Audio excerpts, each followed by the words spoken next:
Hi, it's Tony Marino, host of the super popular Newsmax Daily podcast, a rundown of the day's top headlines and top highlights of Newsmax shows and interviews you may have missed, plus some sports, stock markets, and even some yucks, all packed into about 20 minutes. Search for the Newsmax Daily with me, Tony Marino, on your favorite podcast platform, and check out our entire lineup of great podcasts, including Greg Kelly, Rob Carson, and Jerry Callahan at newsmax.com/listen.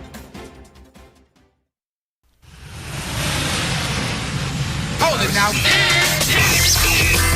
you are about to hear the most interesting, informative, thought-provoking, and funny show in America. On air and on the World Wide Web.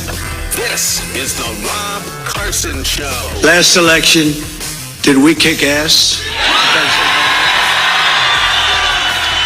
We won.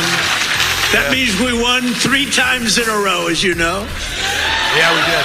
But we won all 7 swing states. Yeah. We won the Electoral College, 312 to 226. We won, and by the way, the real vote was much more than this, but we wanted to make it too big to rig. There you go. That is Trump in Pennsylvania last night. Pennsylvania, lovely, lovely state. Would be awesome if it weren't run by idiots. That's the only problem with Pennsylvania. It's run by a bunch of morons, a bunch of liberal morons. But you know what? Who knows? It might get better because, Donald Trump was there yesterday and in a great speech. I'm going to get to a little bit more on the speech as the show progresses today. But welcome to Wednesday. Welcome to Wednesday. It's already the 10th. It's the 10th of January, of December, for goodness sake. It's the 10th of December. In 2 weeks, it's going to be Christmas, and then after that, it's going to be over. So you better get on it. You better start enjoying it. You better start being jolly and merry and all that stuff, okay? Because that's what we're going to do right here. We're going to do it. You know, the worst thing about Christmas and the NFL season is they end. That's the only thing. The holiday season, the Christmas season ends, and the NFL season ends. That's the only drag about both events, and they're the 2 things that I look least forward to ending every single year. So we got to get behind it. We got to have some fun. You got to make every day worthwhile. That's the way it goes. That's the way it is. Last night, Donald Trump did that in Pennsylvania, back on the campaign trail, because Republicans still don't know how to campaign. They've got to have daddy out there helping them out, which I don't mind because I love me some Donald Trump. I watched his last night. Nothing gay there, just in case you're wondering if you're a Tim Walz supporter. I love me some Donald Trump. Just I love him as a candidate, not that I'm gay or anything. But anyway, he was... He was in Pennsylvania last night, man. He was firing things up. Here he was talking about how bad things were a year ago. A year ago, the king of Saudi Arabia said it. He said, sir, 1 year ago, you were a dead country. Not there's anything wrong with being gay or anything. I wasn't trying to say that. Dead. They were focusing on China. They were looking for, who's next on line, frankly. And he's a good man. And the emir of Qatar said it. The UAE said it. Yep. The big company, the big smart country said it. We were a dead country 1 year ago. We were dead as a doornail. We were going down the tubes. Yep. And now we're the hottest country anywhere in the world. There's nobody. That's because $20 trillion have been invested in the United States of America. That didn't happen when Joe Biden Pudding for Brains was the president. Pretty close. Sure.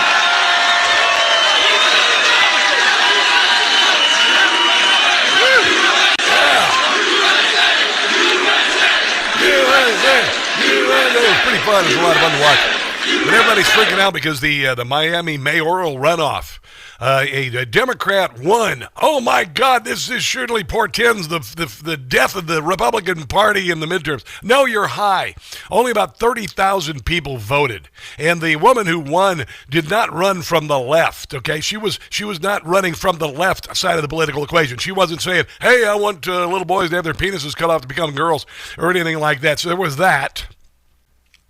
And also there's a whole lot of Democrats who have moved out of states like New York and in New Jersey and California to Florida. So don't get too excited about the victory for the Democrat in Miami. Sooner or later it was going to happen, by the way. Kamala Harris won in that area last year. So don't get all excited about winning Miami and a Republican losing the mayoral seat in the city of Miami.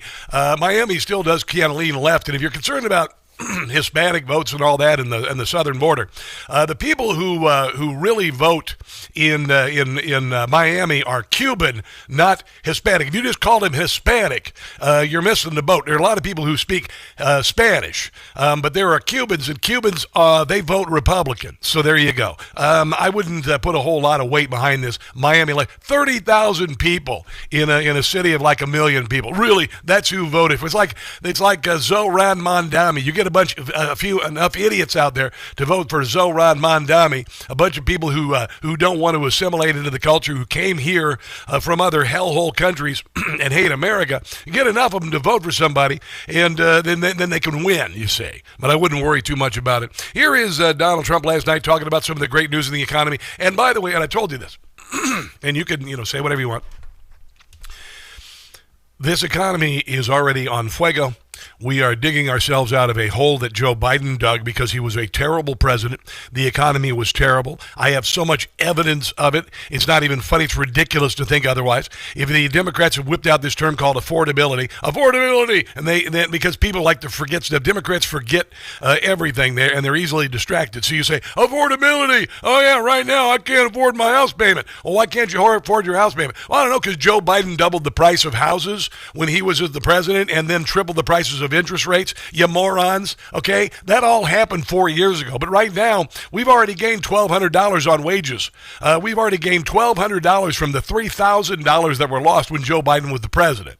And this is only just beginning. But that's our message. They gave you high prices. They gave you the highest inflation in history, and we're bringing those prices down rapidly. Lower prices, bigger paychecks. You wouldn't believe the price of gas in some states. I got a report out of Colorado today. You're going to go, is it 2002 all over again? Lower prices, bigger paychecks. We're getting inflation. We're crushing it. Yeah. And you're getting much higher wages. I mean, the only thing that's really going up big, it's called the stock market and your 401ks. That is true. That's absolutely true. The stock market setting all sorts of records. Tariffs bringing in record revenues. $12 billion going to be used to help our farmers out. Have been kind of screwed, I don't know, for the last 50 years in our country with bad international trade deals and whatnot. So he's using the money that other countries have to pay us to do business with us to help out us. It's kind of weird. Us, U.S. You see what I'm doing there? And here's the enthusiastic crowd last night hoping for a 12-year presidency. They say I'm not allowed to run. I don't know what the hell that's all about, but that's okay. He said 4 more years. You see the new hat? We have 4 more years. 2020. We have all sorts of.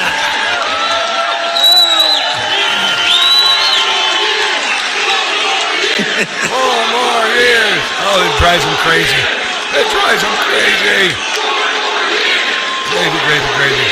Well, you know what? We have 3 years and 2 months to go. And you know what that is in Trump time? To Democrats? 3 years and 2 months is called eternity. Yes, we have a long yes. We have a long time. Welcome to your own private hell, Democrats, and you're doing everything you can to whiz on our parade. You've been throwing a temper tantrum for 10 years, and you've really gone into overdrive with a bunch of nonsense, now calling Pete Hegseth a war criminal for killing some narco-terrorists, even though Barack Obama killed 2,600 to 2,800 terrorists and between 600 and 800 civilians while he was the president of the United States. You guys are broken. I mentioned the gas price. I'll just go ahead and let the cat out of the bag here.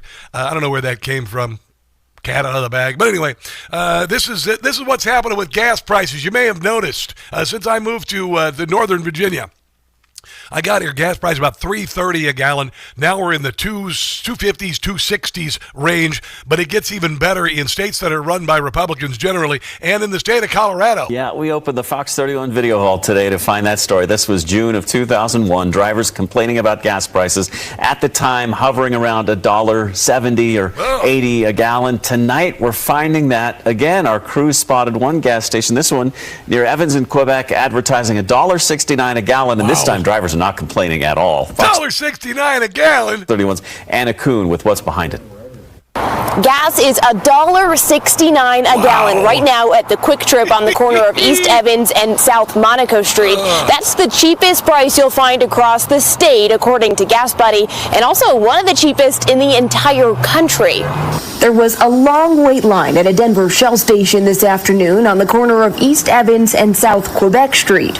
It's surprising to see the lines. I've never seen this line before. Yes. All those drivers looking to fill up the tank at just $1.69 a gallon. Since I've learned to drive, I don't know if I've ever seen prices that low. Usually when Democrats are in office, there are lines for gas, but it's because there's an embargo, like when Jimmy Carter was the president. I was a little kid when that happened. And then, of course, the highest gas prices on record during Joe Biden's administration, and he lowered the price slightly by emptying out our reserves, our petroleum reserves. So there's that, yeah. So... yeah, keep telling yourself you're going to kick some butt in the midterms there, Democrats, because it ain't even started yet. Just wait till the big, beautiful bill kicks in. One thing is really kicking butt is the price of gold. It was at $22.25 yesterday, $2,225, up from $1,600 last year, which means that if you had 10 ounces of gold in the last 3 weeks, you would have made $2,225. How's that 401k doing, huh? How's it doing? Not so good, right? Not so good.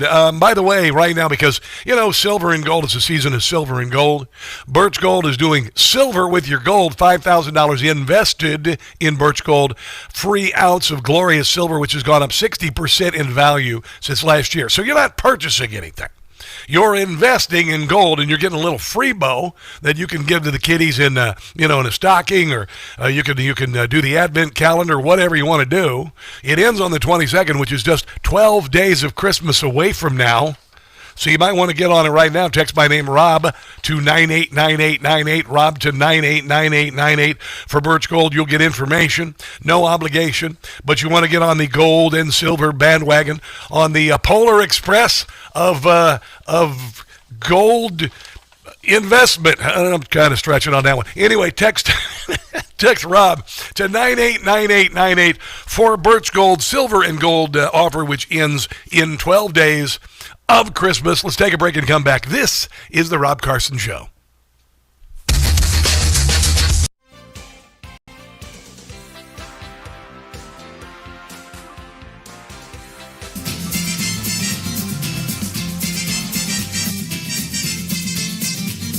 Shake, shake, shake your menorah, put it up with pride. Tell Hamas, you can't run and hide. Show all the haters like AOC. You and the squad love the enemy. My menorah has candles, more candles than I can handle. It's displayed on my table to show Hamas we're ready and able. You're out of line, Hamas. You're out of time, Hamas. Israel's win, your loss. You're gonna pay a big cost. You're out of line, don't believe you. Hey, Sleepy Joe, don't believe you. Shake, shake, shake your menorah for the world to see. Israel, you're supporting, unlike NBC. Light all the candles, let them shine brightly. Because soon Hamas will be history.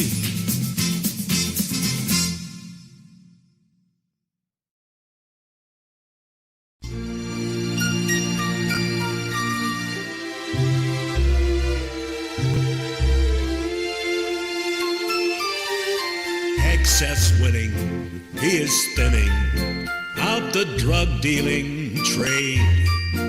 In the air, bombs are dropping on drug boats. Venezuelans, they are failing to get fentanyl through. And in most every ocean, you'll hear exploding boats,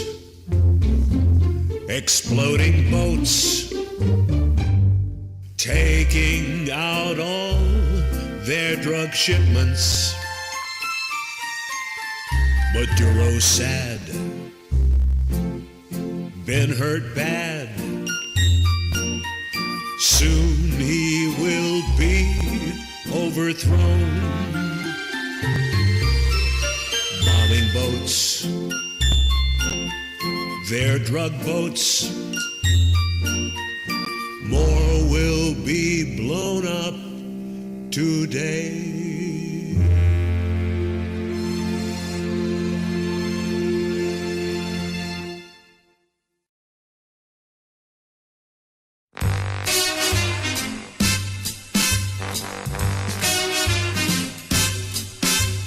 I trust Pete. My faith in Pete's complete. He's taken out drug boats beautifully. I trust Pete. The critics are never ending.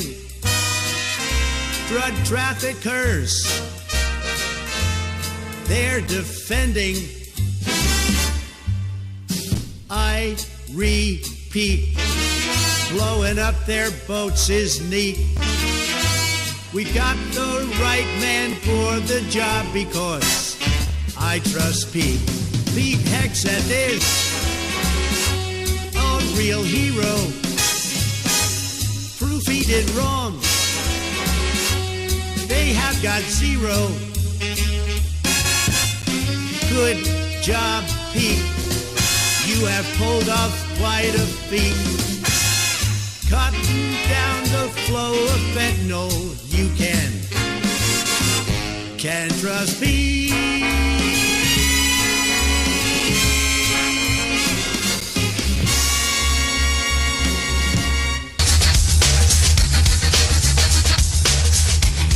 Newsmax, you like Newsmax? I like it too.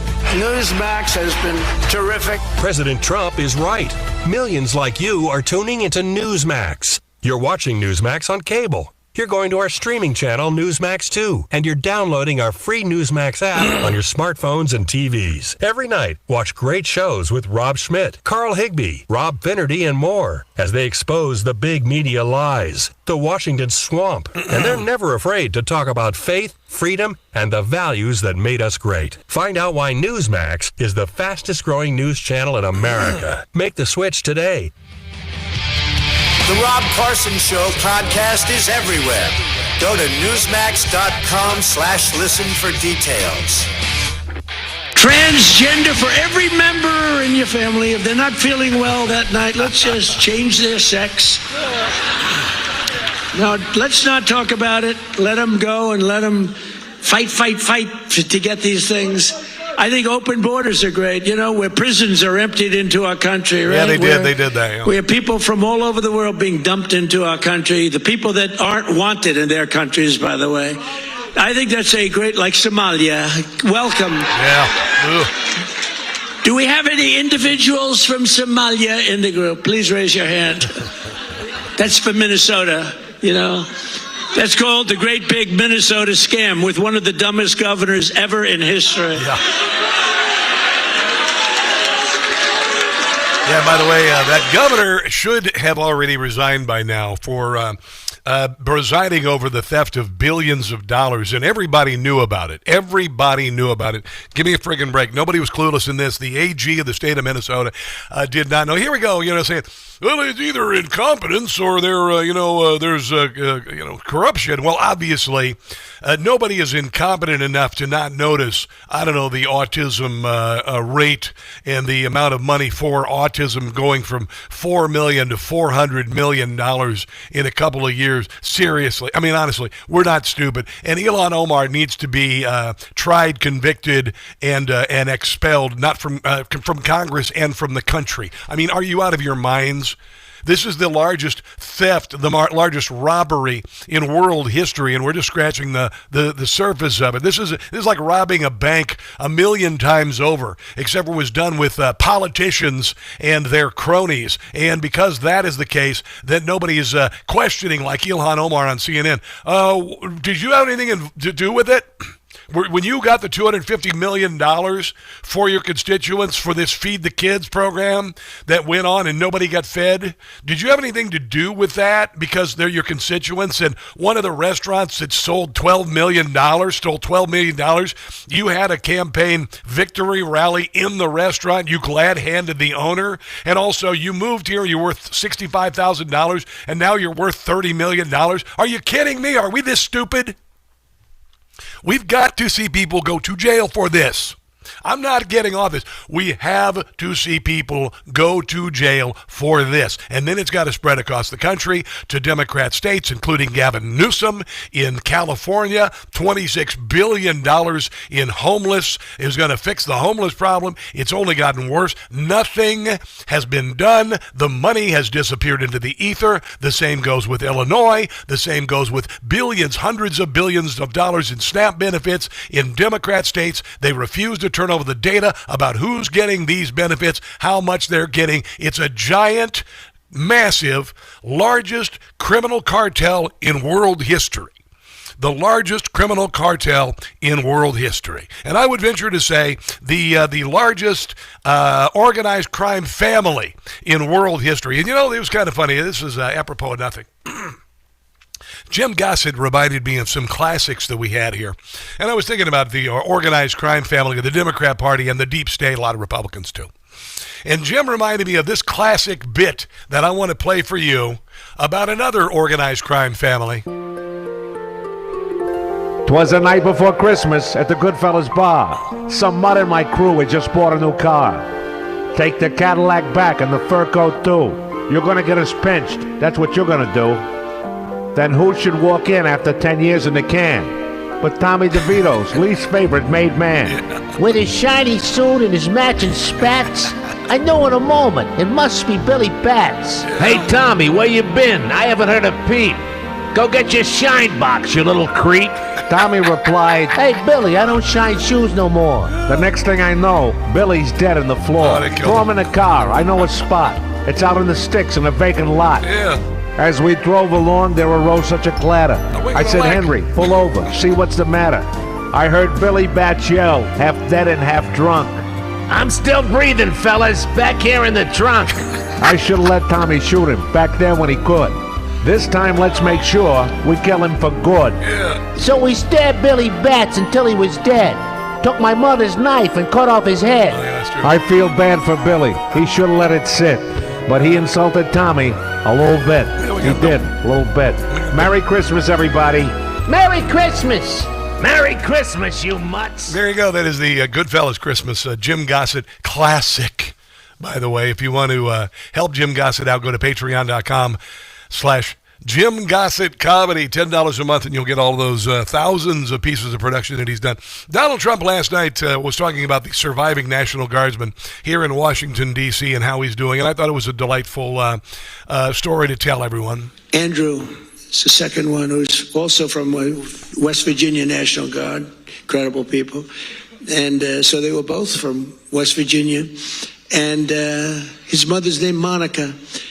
And Monica's the most positive person I've ever seen. The night that he was so badly hit and the doctors gave him almost no chance, I called their hospital room and spoke to her. And she said, sir, he'll be fine. Oh, no, I'm telling you, he's going to, I'm praying. The whole country is praying. Sir, I'm telling you, don't worry about it. He's going to be fine. This is the mother talking to me. And the father's like devastated. He's an incredible guy too, both. And I went and invited them to the Oval Office, and they came in. She said, sir, he's fine. Wow. It was amazing, actually. And today, Monica, she said, we're all praying, and I'm praying. And then she called to say, sir, he moved his finger today. This is like 3 days later. He moved his finger. And today I got a call that he got up from bed. Do you believe that? He got up. How cool is that? Sarah Beckstrom did not survive, and her family is suffering greatly. I know that you're praying for them. But I thought that was a really cool story. That was a really cool story last night and a great rally. On the way, Elise Slotkin has another excuse for the Seditious Six, and then also all of the corruption in Minnesota. It is happening in Democrat states everywhere, including Maine. Carl Higbee broke the story about a week ago, and you won't believe what's happened in Maine. No, actually you will, because it involves Somalians and Democrats. That's coming up on the other side of this break, and this is the Rob Carson Show.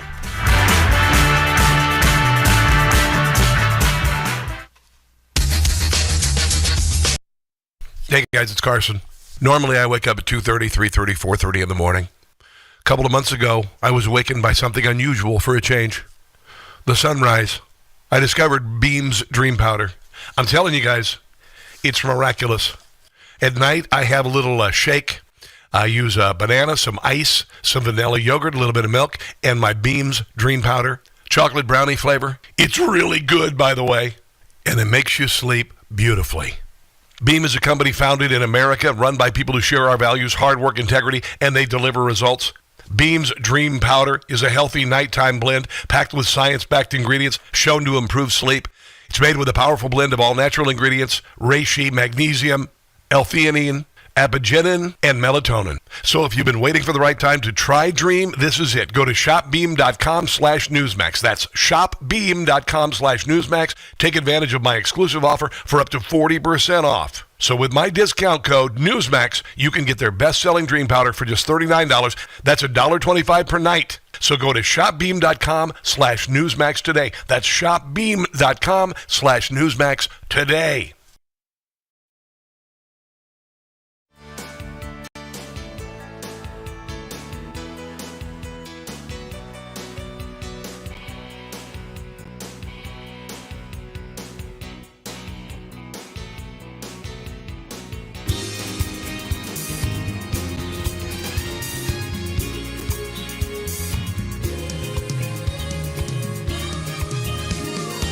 Drugs transported by boat, Venezuela. You best take note. Cartels, they're having fits 'cause they're men. They were blown to bits. The drug boat, it now resides on the ocean floor. The drug boat, Marco says we're gonna take out more. Yes, their lives are in danger if they take another chance. 'Cause drugs, we won't tolerate. Shut it down before it's too late. No drugs. A boat that was filled with drugs.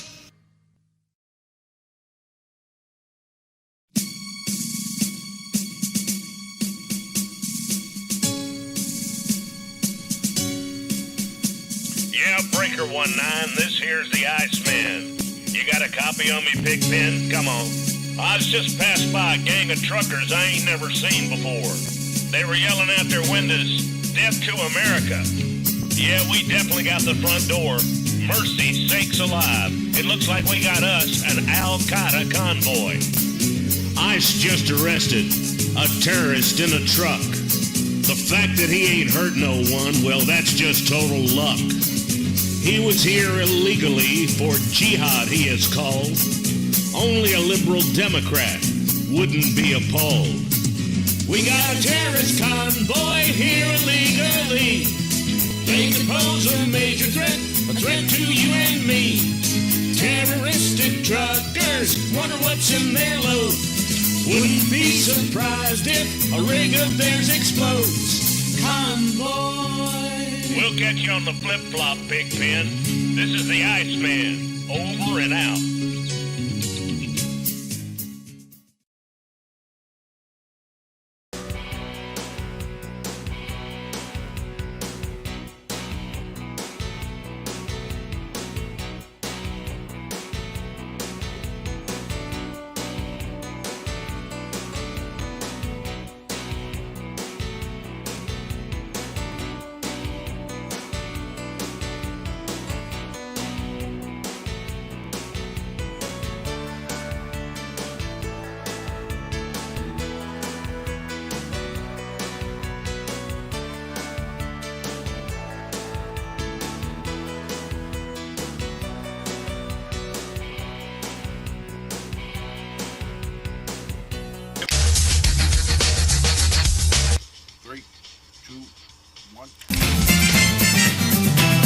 for my Hebrew brothers and sisters.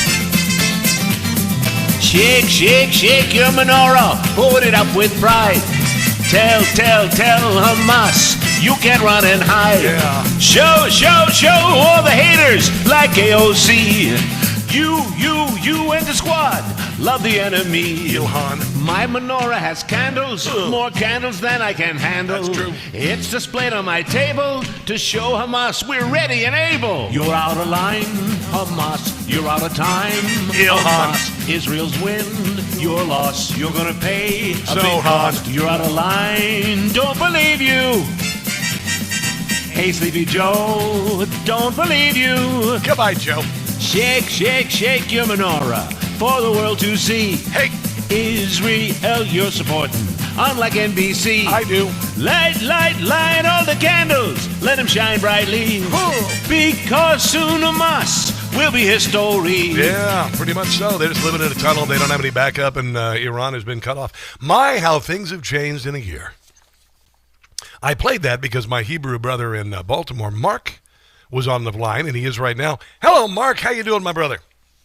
I am, first of all, good afternoon and shalom. I'm doing fine, Baruch Hashem. Thank you for that music. And I want to remind everyone, 8-Day Jewish Festival Hanukkah starts this coming Sunday night, December 14th, with the first line, goes all the way through Monday, December 22nd during the day. Thank you very much for that intro. Yes. What I was calling about was in reference to the Somali refugee situation in Minnesota. That is a poor sight to be seen. I wanted to know two things. Like the Afghanistan's refugees that hopefully are being vetted because of the horrible situation with the murder of the National Guardswoman in Washington, D.C., is there going to be an attempt to vet these Somali refugees, whether they're here, even if they claim to be here legally and all that, to see if they really belong here in this country or not, because it is a drain on resources. Of course. They're sitting on their Turkish, which is a Yiddish word for you-know-what. Well, I know that. And unfortunately, costing the U.S. taxpayers like us all kinds of havoc and money in terms of health care, which they really, they're taking away from us. I know what you're saying. And by the way, Yiddish is a second language for me. Actually, it's a third language because I speak French. So I studied French too. I know Tuckus, I know Schmeckel, I know the whole deal. Woo, hello. Yes, I understand that. That's good. I have another French speaker, That's Laurent great. Francais. All right. But I just want to know, what do you know about the Somali? Are they going to be vetted? Or they already are doing it, dude. wasting They're time? already doing it. They're cleaning house up there in Minnesota. They're getting a rectal exam up there in Minnesota. There's DHS is up there. The FBI is up there. They are looking at illegal Somalians. They say 50% of the population here fraudulently, 80% on some sort of welfare, maybe even higher than that. So this is just beginning to happen. Then also, Trump is going to enforce on all foreign tourists, if you want to come into the United States of America, 5 years of social media history before you get in. So they're going to start vetting these America haters. Certainly, if you want to become a citizen of the United States, and you've been talking online about death to America the last 5 years online, you're going to get excluded. And then if you don't give us your 5-year history on the social media, then you're not going to be allowed to come in. So there you go. Welcome to it. You know what?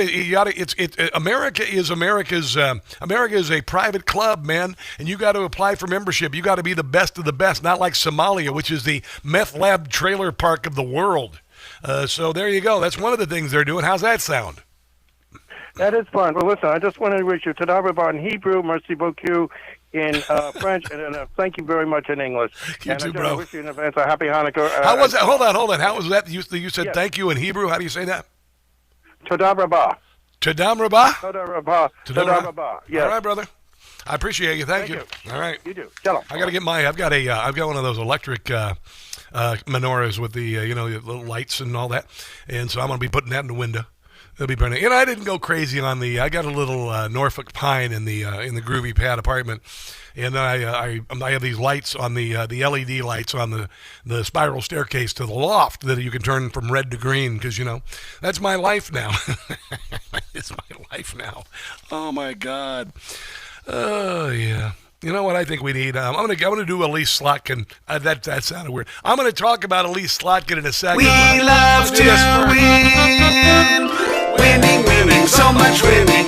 It's lots of winning winning, lots of winning, lots of winning, lots of winning, lots of winning, lots of winning. It's oh so good. So I already played that in Denver, gas $1.69 a gallon. Because Donald Trump's economy and drill, baby, drill. And we're digging out of the hole that Joe Biden dug. And everybody knows it was, by the way. Here's CNBC talking about Joe Biden and all these morons who say, oh, yeah, Joe Biden, he was a great president. Donald Trump, the affordability isn't happening. Joe Biden, for 4 years, made life a living hell. Every metric of quality of life for Americans went into the toilet, unless you're an oligarch like Bernie Sanders and AOC.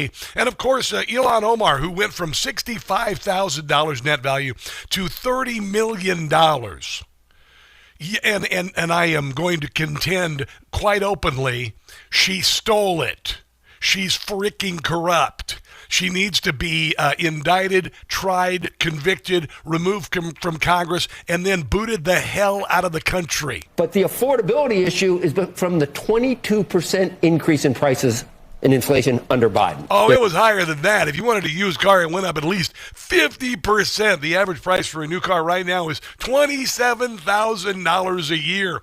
When Joe Biden became the president, the median price of a home in America is about $240K, and now it's $400,000. And you look at interest rates that have been effectively tripled. That happened when Joe Biden was the president. It's just full stop right there. That's the affordability issue, and he ought to be able to explain that better. Right, that's right. And look, I think that with the economic team, President Trump and the economic team led by Scott Bessent, you have people who very much understand this. They do, yeah. And it was they were thrown, what I would say, the worst economy. I call it a bleep show for the average American in my adult lifetime, in terms of like you said, the incredible... And it was absolute hell. And while we were going through hell, illegal aliens, I can say that now, oh my God, were allowed to come in here by the tens of millions. And the Democrat Party rolled out the red carpet for them. And they went and they stayed in places like Manhattan at $500 a night hotel rooms for 6 or 8 months for free. They bought out hotel rooms in mass for illegals to stay for free. Get the old, get your bed turned down this evening there, Juan, or, Ling, or whatever the hell your name is, wherever you're from, because they came from all over the place. Ahmed, whatever the hell. Yeah, I'm going to take care of you. You loaded up the Snap car, got $10,000 on the Snap car. Go crazy. Oh, the kids for daycare, we'll take care of those kids as you go do whatever. And, the diapers and all. No problem. Meanwhile, hey, Jim, you got laid off there. You're out of business. You were building that pipeline. You were building that pipeline that we had, the Nord Stream pipeline and all that, or whatever it was in America. And you were told to do code for a living. You're kind of screwed. That's what happened when Joe Biden was the president. Yeah, it happened. You know why I know this? Because I lived it. I watched the price of cars double. I watched the number of the cars on the lot drop from 600 to 4. And then used cars go through the ceiling in value because there was no inventory. Because the Democrat Party paid China to create a virus and unleashed it conveniently during an election year. It's weird how that happens, isn't it kind of weird? I inherited a mess. I inherited a total mess. Prices were at an all-time high when I came in. Prices are coming down substantially. They are pretty much, Look at energy. You and I discussed before the interview, energy. Energy has come down incredibly. When energy comes down, everything, because it's so much bigger than any other subject. It does. But energy has come down incredibly. Prices are all coming down. It's been 10 months. It's amazing what we've done. If you think of gasoline a gallon, they had it at $4.50, almost $5. And you go to some of the states had it. I remember one time I filled my truck for $94. At $6. We hit 3 states 2 days ago, $1.99 a gallon. When that happens, everything comes down. Now, everything is coming down. With beef, I've just opened that up where beef is going to start coming down pretty substantially. Yeah, it's pretty cool. And everything's coming down. And we had the biggest Black Friday and Cyber Monday in history and the largest travel day in history on Thanksgiving week. So, good luck with that, Democrats. They're looking for the next best thing. They're looking for the next thing. It's Pete Hegseth is a war criminal. They'll come up with something new, but it's not going to work. Let's take a break and come back. This is The Rob Carson Show.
don't care how good that chart looks. It's shit by comparison to the one in Butler. He said it, I didn't. It's nothing. I like the Butler chart. Remember, that was on how great employment was and all this? But I like it for other reasons. Biden price increases and Trump price increases. Look at Biden. Up 37, 24%, 22, 21, 30.7, 30.7 again, 10.4%, 49%. Oh, hello. Trump, the price is down 5.1, 4.2, 0.5. Down 4%, 2 points, 2.9. Look at that. Our prices are coming down. Their prices, it's a hoax. Yeah, the affordability hoax. The Democrat Party, they tried to convince you that the sky is green. They tried to convince you that the Russia collusion was real. It wasn't real. They tried to convince you the laptop from hell was not real. They lie about everything. Why would you trust them at all when they watched you suffer and they opened the southern border for 4 years? Are you kidding me? And now they're saying, oh, yeah, Donald Trump, it's unaffordable to live in the United States. Well, you frickin' made it that way, you morons. You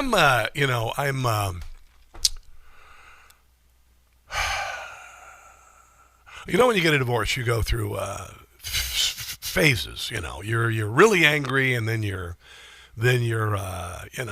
sad, and all of that. And that's the way I was with Joe Biden's economy. While it was happening in real time, I watched people suffering. Because at the very beginning of it, I was selling cars for a living. Then I was discovered by Chris Ruddy. And I watched the price of cars double. I watched the price of groceries. I remember that year that it was 9% inflation, and I watched things. I mean, just out of control on the grocery prices. Went from $800 a month to $1,200 a month to feed the family.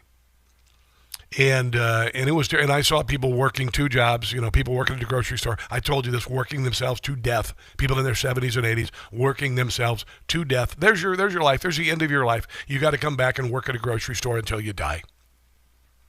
And I saw numerous people, elderly women, barely able to stand upright, working at the cash register. And at time and time, why are you doing it? Well, Social Security is not covering it. The inflation is too much. I can't do it. So I'm still in that stage. I was really sad then.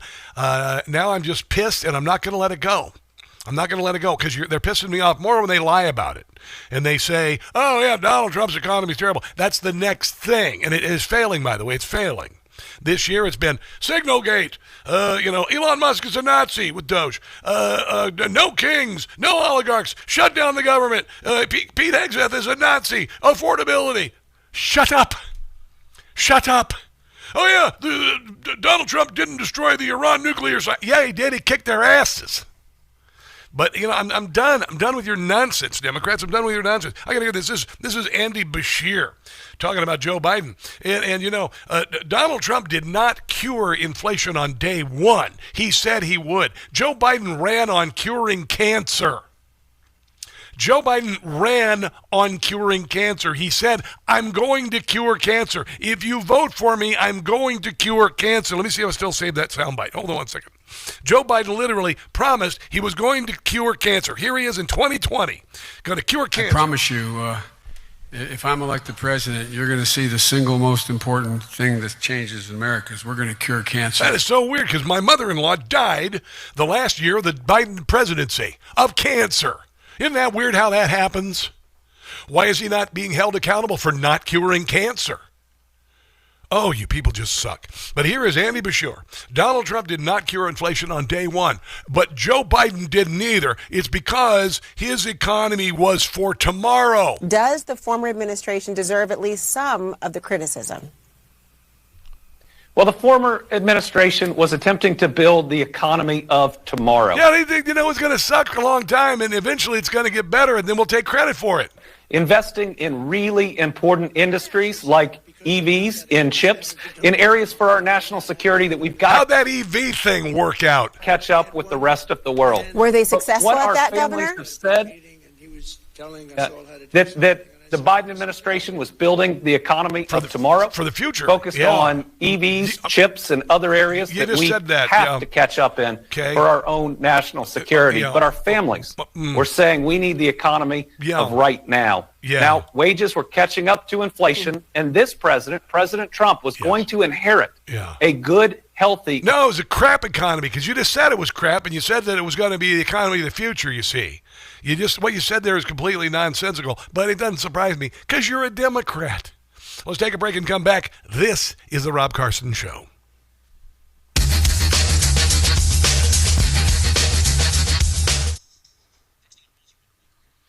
All righty.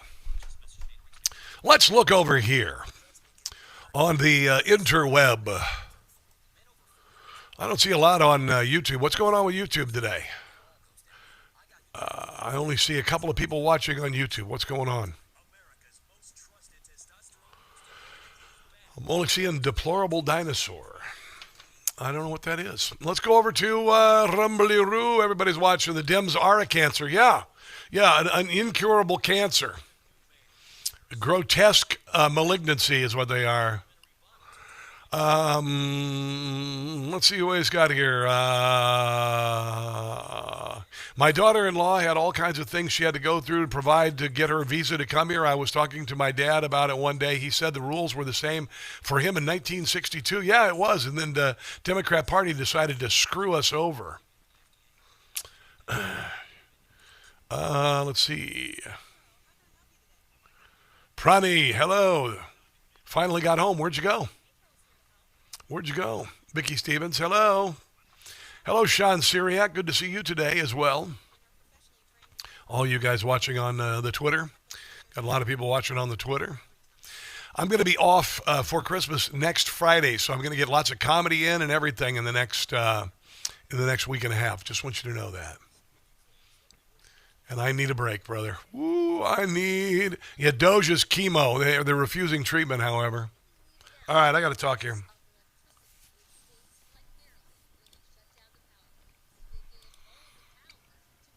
Oh, yeah. This is good. Oh, this is good. I got something funny coming up here. How much time are we going to have, Brian? 3:40. Oh, my God. That's an eternity. Here we go. PM.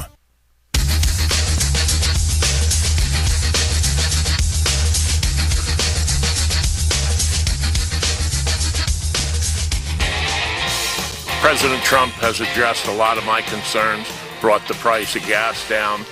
No two ways about it. When it comes to the economy, how would you grade his job performance? Fantastic. Confident that the tariff policies are working?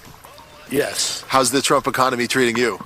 It's doing fine. It's been rough under Biden. Things don't happen overnight. Nope. I mean, it takes time. It took time to bring it down. It's going to take time to bring it back up again. I think the tariff policies will come into effect and start to work because it's going to bring manufacturing jobs back to the U.S. It's going to help stable the middle class and rebuild the middle class. Tourism is very important here, and there's a lot of people that work in the service industry. I am the owner of an Italian restaurant, and I'm glad that my employees will have the benefit of no tax on tips. Oh, yeah, that's going to happen next year. That's kind of cool, isn't it? Yeah. Pretty darn cool. You guys getting tipped income. You're going to have no taxes on that. That's kind of a big deal. Here's a list of some of the great things that are going to be kicking in with the big, beautiful bill. On tips and overtime, there's a max reduction for tips. It's $25,000. So imagine if you are somebody who uses tips as part of your salary or to make your living, that will have an impact. The senior deduction, you have to be 65 years old. It phases out at $75,000. But again, for people who are saying, gas prices. No taxes on the first $75,000 of Social Security, which is all of it. Which are lower, but that food prices are higher. That much more than all of it. Hard for them. That might help as well. There's a no tax on car loan interest. Now, that can be helpful, but what might be even more helpful is what they announced last week, which is they're doing away with some of the EPA rules on these car. Yeah, it's going to be amazing. I would not consider trading in my Bronco. Although I'm tempted because, no right off the interest on your U.S.-made car loan, are you out of your freaking mind? You know how much the first couple of years of your car loan is interest? Almost all of it. Almost all of your payment is interest. You can write it off. But I got to tell you, Democrats are going to be mad about this because Donald Trump, because he's blown up the drug boats, is bringing down the potency of fentanyl. John, this is jaw-dropping data from the Drug Enforcement Administration. National lab test results on illegal fentanyl pills show a drop in the lethal potency of pills on the street from 76% 2 years ago to 29% today. The Democrats are going to be saying this. Donald Trump is giving drug addicts less for their money. It used to have lethality of 76%. It's now only 26%, and the price is still the same. When is the price cut coming for fentanyl? Look what he's doing for drug dealers. He's making their products less, and then he's deceiving the customers. They expected 76% lethality. They're only getting 26% lethality now. What the hell are drug dealers going to do? That's what the Democrats will be saying about it. DEA says it's because the Trump administration is all hands on deck. We are targeting the global supply network of precursor chemicals. Yeah, they're blowing up the boats, too. So they're getting rid of all the precursor chemicals. They're blowing up the boats. This is why the love affair that the Democrat Party has with the drug boat terrorists, the narco-terrorists. Yeah, drugs are becoming a major ripoff in America. The quality's going down. It's not as lethal. Hour number 2 of the show is next. Fred Fleitz joins us, too. Don't go anywhere.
thought-provoking, and funny show in America.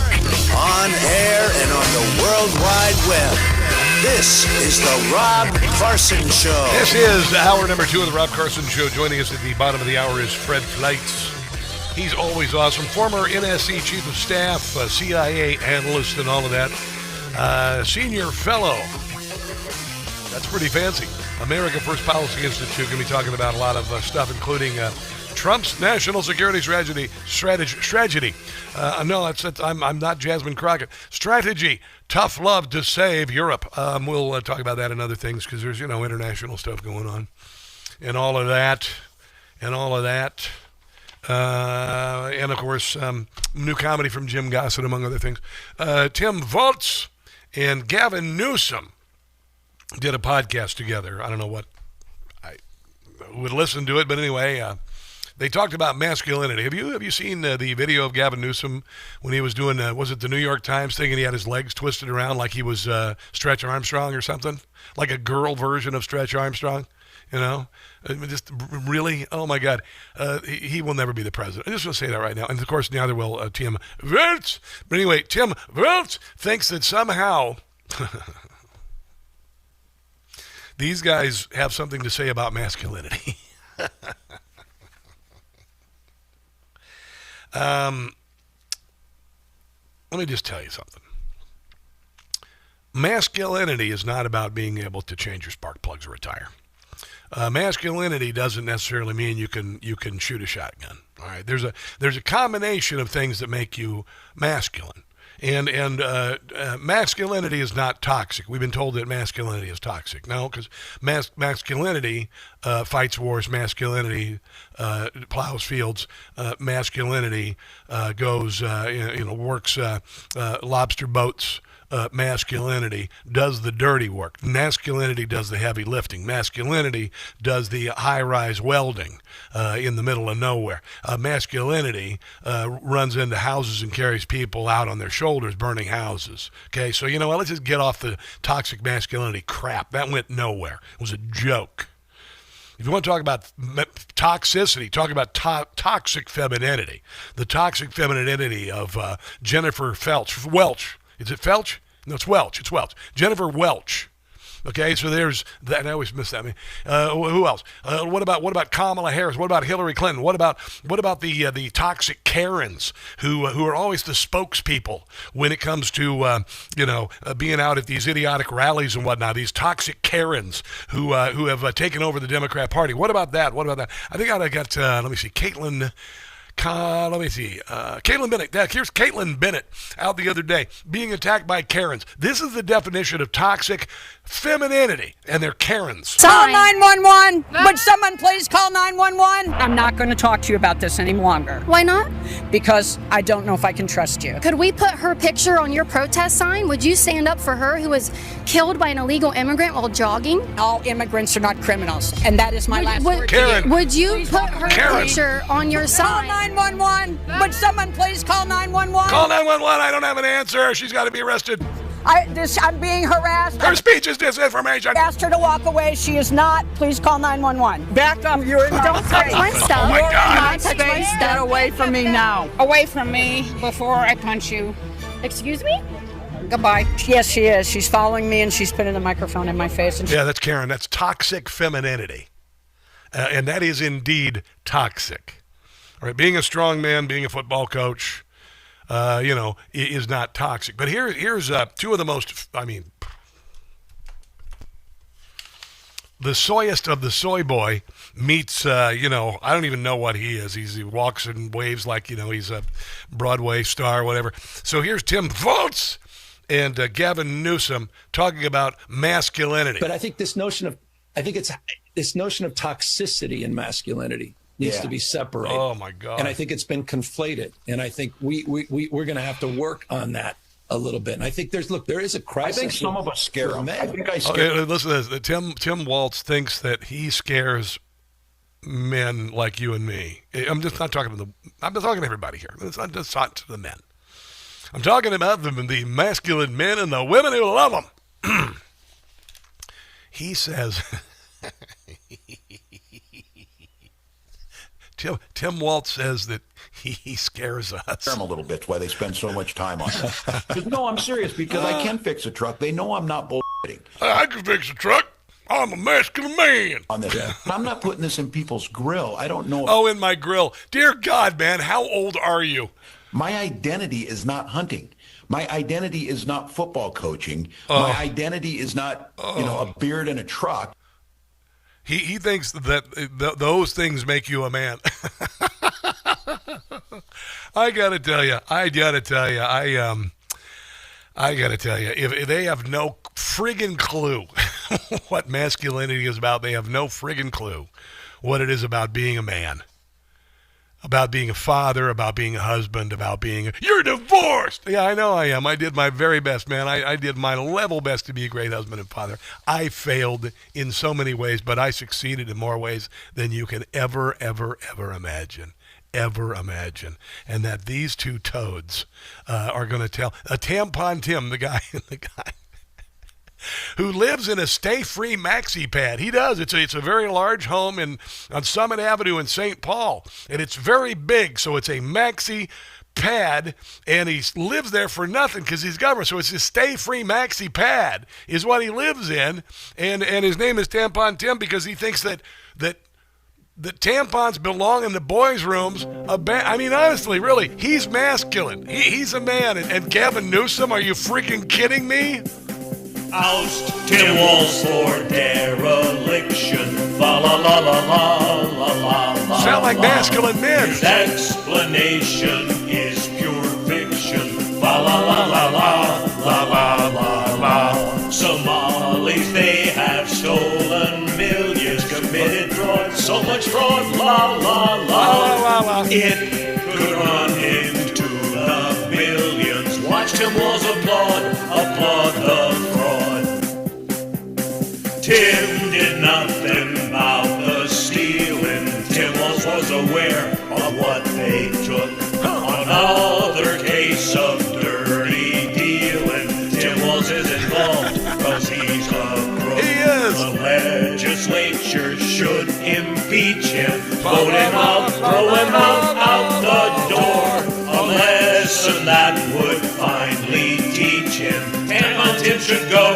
The initial fraud that was discovered by the IRS, for which the initial fraud that was discovered by the IRS, for which I'm the acting commissioner, is discovered by IRS Criminal Investigation. He's more masculine than those two. Unit. This was not an endogenous thing that the state of Minnesota decided we had to go in and clean up the mess for them, and this is part of the continued cleanup. That money has gone overseas. Yeah.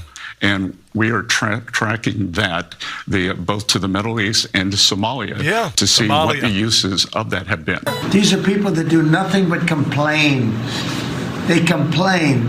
And from where they came from, they got nothing. Yeah. We don't want them in our country. Yeah. Let them go back to where they came from and fix it. There you go. Thank you very much, everybody.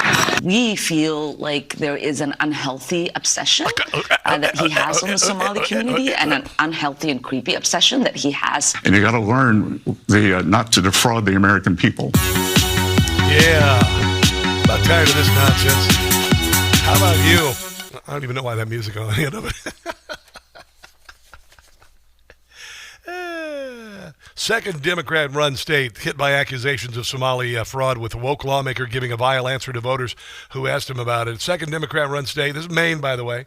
Maine. This is all over the country, by the way. This is all over the country. Here is... we've got a guy here, and he was featured on... Carl Higbee broke the story about a week ago, by the way, on Newsmax. Christopher Bernardini. Talking about how he worked as a billing guru for Portland-based Gateway Community Services for 7 years until April 2025, while Somalis were defrauding Medicaid, and it was gigantic.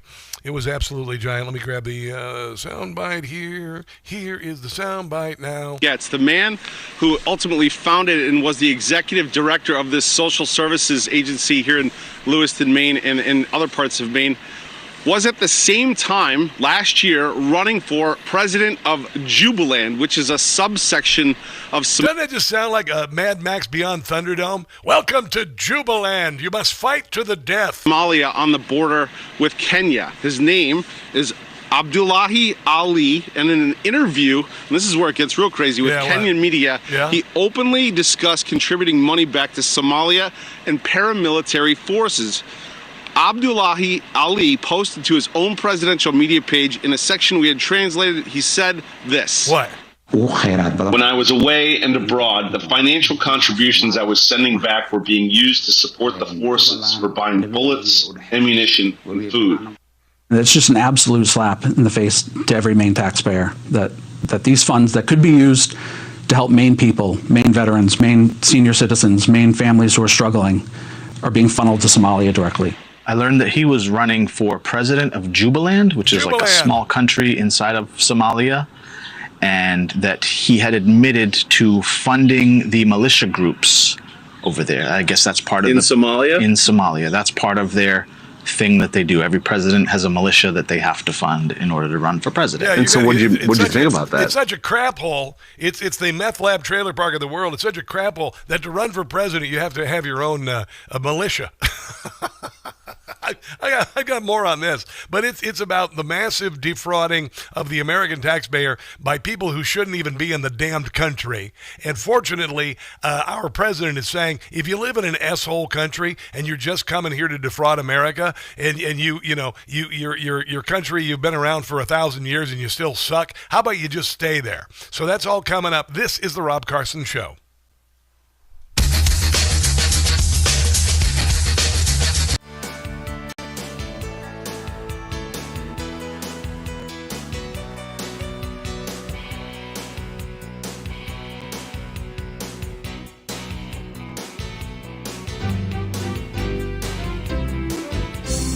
We're sinking vessels, one's loaded with drugs. Mow the boat down. With U.S. airstrikes to target the thugs. We thinks it's time to mow the boats down. Narco-terrorism we won't tolerate. Mow those boats down. Stop your drug traffic before it's too late. Otherwise, we'll mow your boat down. Shape up Venezuela or we might attack. Maduro, we will take down. Drug boats you're sending will never come back. We'll sink them all and watch the men drown. We know who you are, we'll mow your boat down. Won't get very far, we'll mow the boat down.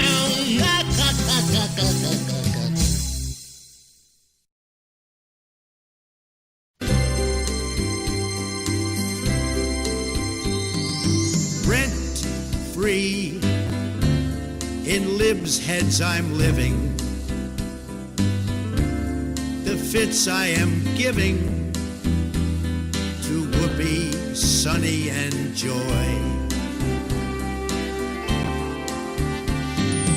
Rent-free, I'm occupying. Rosie is lying if she says I'm not in her head. Break free, they simply can't do it. When you get down to it, they have TDS real bad. Hatred, just watch it as it spreads, because inside their heads I live.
Harford County.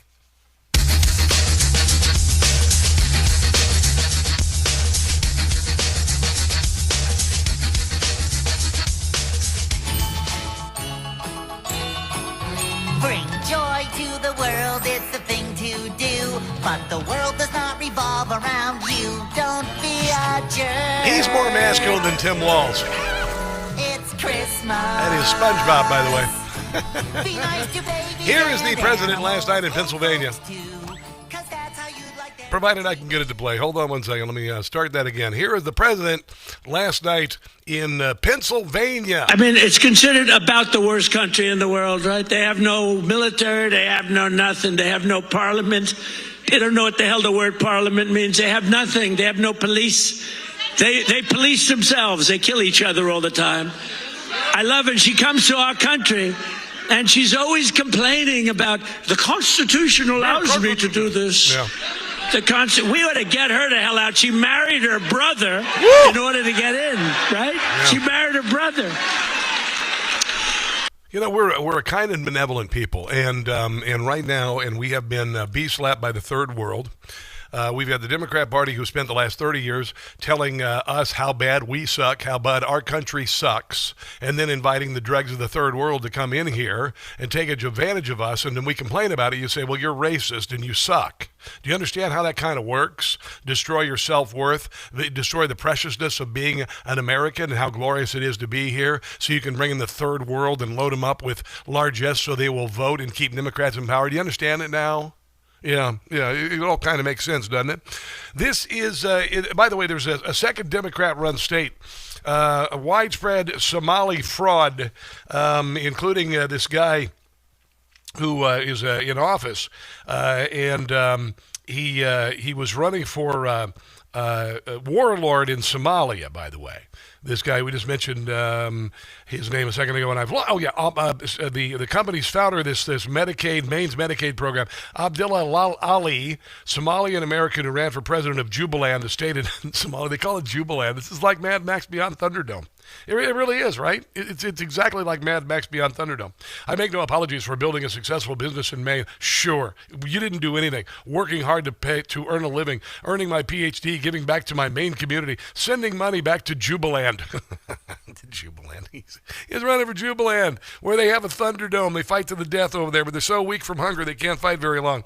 Here is the guy who broke the story. This guy used to work in this office that defrauded all the money, and he moved to Florida after COVID, so he's been working remote. It could be in the millions. The audit revealed almost $1 million back in 2018 in overbilling, and our programs had grown significantly since then. One of the programs I worked in was an entirely new program, so Gateway Community Services. Who knows? Like, it could be in the millions all those years. 7 years I was there, and I didn't see a lot of stuff at first, but during the pandemic, especially the last few years, I've been working remote from Florida.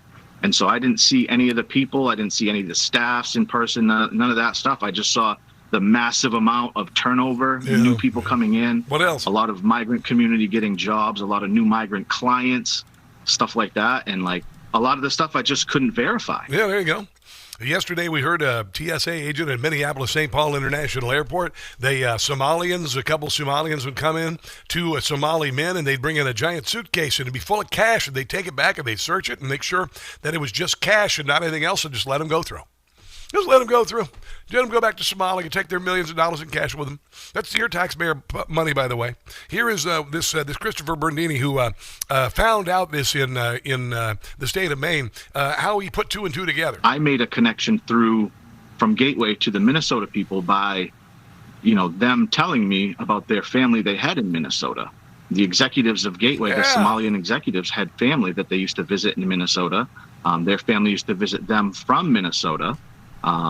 Like the aliens from Independence Day. And they used to talk about the agencies they ran out there. It was a similar kind of setup, So there was a connection there between all of them. Feeding kids, taking care of kids with autism, lying about everything.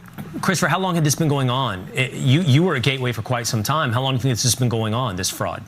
I was there from 2018 to recently 2025. 2018. And I hadn't realized about the audit that had been completed in 2018. So before I even got there, they were complicit in some of this stuff. What? And that was corroborated by the audits that were reported in the Steve Robinson article from the Main Wire. That's what really made me come forward. Because it's been going on for a really long time, and you know that Tim Walz, the DFL in Minnesota, and Tim Ellis, Keith Ellison, the AG of Minnesota, who literally said that, don't worry, we'll shut down any investigations of all the Somali fraud up here. No big deal. Just keep the money coming to my coffers. They did find a recording where he said essentially that. Liz Collins, she did a marvelous documentary on the burning and sacking of Minneapolis while Tim Walz was the governor and Jacob Frey was the mayor, and she's discovered a lot more about what's happened in Minnesota. And yes, I want Ilhan Omar indicted, tried, convicted, removed from office, and kicked the hell out of the country for good. For good, that's it. Anyone in Minnesota, regardless of your nationality, who's not here legally, particularly Somalians who've come here, 85% of them on welfare in Minnesota. If they came here fraudulently, bye-bye. Go back to Somalia. Make Somalia great. I would say again, but it's never been great. It's always sucked. Who knew what and when? You laid that out. Congresswoman Ilhan Omar, she held several events at the restaurant named in the Feeding Our Future fraud, including hosting her congressional win in 2018 at that she got the $250 million they stole. Very restaurant, so she knew. She got it through Congress. She said, here, go. One of the owners very well, Salim Saeed is his name, who has since been convicted. Minneapolis Mayor Jacob Frey's senior policy aide, Abdi Nur Salah, also entered a guilty plea. He was tied to the case. Campaign donations from some of the defendants in Feeding Our Future eventually returned, as you mentioned, to Jacob Frey, Attorney General Keith Ellison, Congresswoman Ilhan Omar. But you're right, I sat down with the lead prosecutor in the case, Assistant U.S. Attorney Joe Thompson, talked to him months ago, and I asked him, will we see any of these political leaders indicted? Come on. At the time, he said he could not comment on future indictments, but even back then, the feds made it very clear that it seemed that these cases were still wide open. And now we're hearing about multiple social programs in Minnesota. And one of the people that are going after them is Scott Besson as the head of the IRS or acting head of the IRS. So they're going to go after them in this direction. Now we just need DHS, which is in Minneapolis right now, going after illegals, Somalians and otherwise. The FBI also have to be involved. And the people, the politicians in charge that presided over this for at least 7 years must be investigated, indicted, tried, convicted, removed from office, thrown in jail, or thrown out of the country. Fred Fleitz joins us next. Don't go anywhere.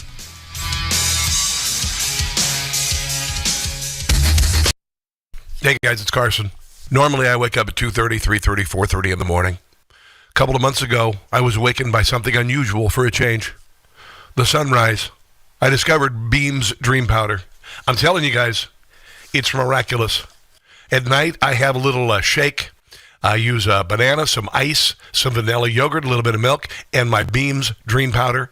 Chocolate brownie flavor. It's really good, by the way, and it makes you sleep beautifully. Beam is a company founded in America, run by people who share our values, hard work, integrity, and they deliver results. Beam's Dream Powder is a healthy nighttime blend packed with science-backed ingredients shown to improve sleep. It's made with a powerful blend of all natural ingredients, reishi, magnesium, L-theanine, apigenin, and melatonin. So if you've been waiting for the right time to try Dream, this is it. Go to shopbeam.com/Newsmax. That's shopbeam.com/Newsmax. Take advantage of my exclusive offer for up to 40% off. So with my discount code Newsmax, you can get their best-selling Dream Powder for just $39.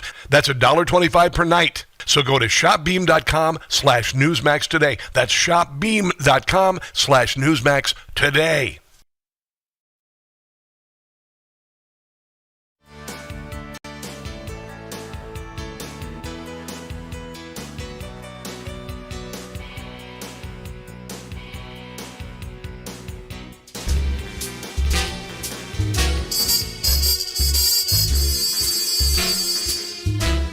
Law enforcement isn't to prevent crime. Law enforcement solves crime, not necessarily prevent them from happening. Buffoon. Jasmine, she is a buffoon. District no longer exists. out of the Congress real soon. I'll be glad when she's gone from D.C. No Jasmine, it will be pure bliss. I know that this may not sound PC. That mouth on her I will not miss. Buffoon. Jasmine is a total fake. Her ghetto accent's not real. How much more can we take? Buffoon. She was drawn out of her seat. Will be in Congress no longer. Her leaving will be a treat.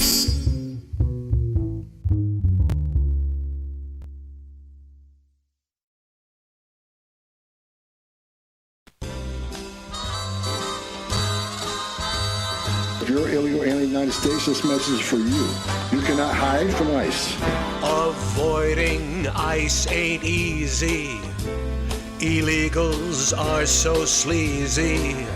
Tom Holman set them straight. To ICE should be reporting. You should be self-deporting.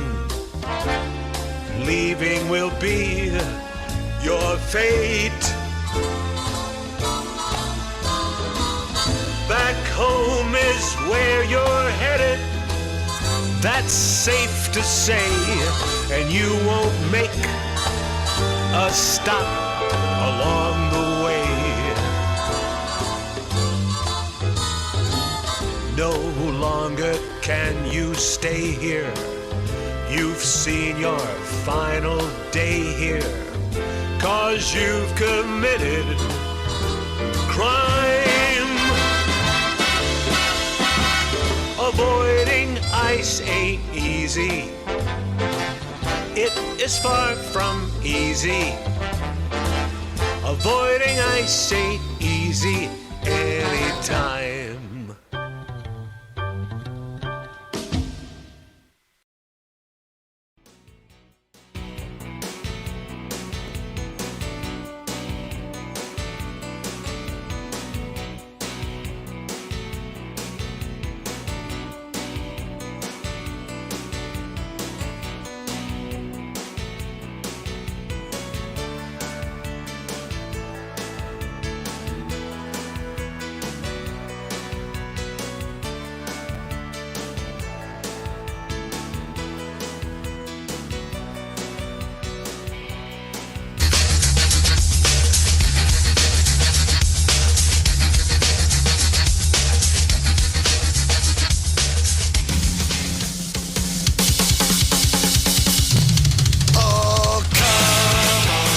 Rob Carson Show on a Wednesday, 15 days from Christmas. It's ridiculous how quickly the Christmas season is here, and it will be over. So enjoy every second of it. That's what I'm going to do, whether you like it or not. Ho ho ho! There you go. I'm going to be painfully joyful, is what it's going to be. A lot of people in Europe, the elites in Europe, not very joyful. They're very dour people. The left, very dour wherever they are. You don't expect joy from the left.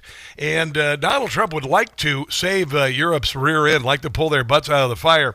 But the elites in Europe, not so crazy about that. I guess they like the downward trajectory of the countries involved there. Fred Fleitz joins us to talk about that. He is a former NSC chief of staff at the Trump administration, CIA analyst, senior fellow of the America First Policy Institute. I hope that doesn't fit on all on one business card, but he's here with us today. Fred, welcome to the show. Hey, good to be here. You know, Fred, there is We've heard of Trump derangement syndrome. Trump derangement syndrome has driven people insane that Donald Trump has won the election. And right now, the Democrat strategy to combat Trump is basically, no matter how good what he does is, to say the opposite, to absolutely block everything he does and say everything he does, from killing narcos in drug boats to closing the border. To bringing down crime massively. It's all bad. And it sounds like they're kind of doing the same thing in Europe as Donald Trump is trying to promote European greatness. What are your thoughts on this? I know you got a new piece on this on the Newsmax site. Tell me your thoughts.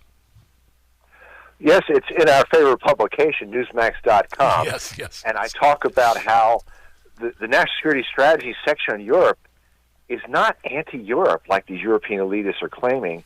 It's pro-Europe. It does say, let's make Europe great again. And why they're mad is because of the concept brought in there that Europe is facing civilizational erasure because of out-of-control, unvetted immigration that is, frankly, destroying European society.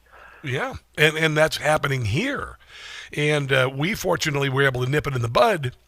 Some countries in Europe have kind of gotten wind of this, made some changes. Poland, certainly. Italy, certainly.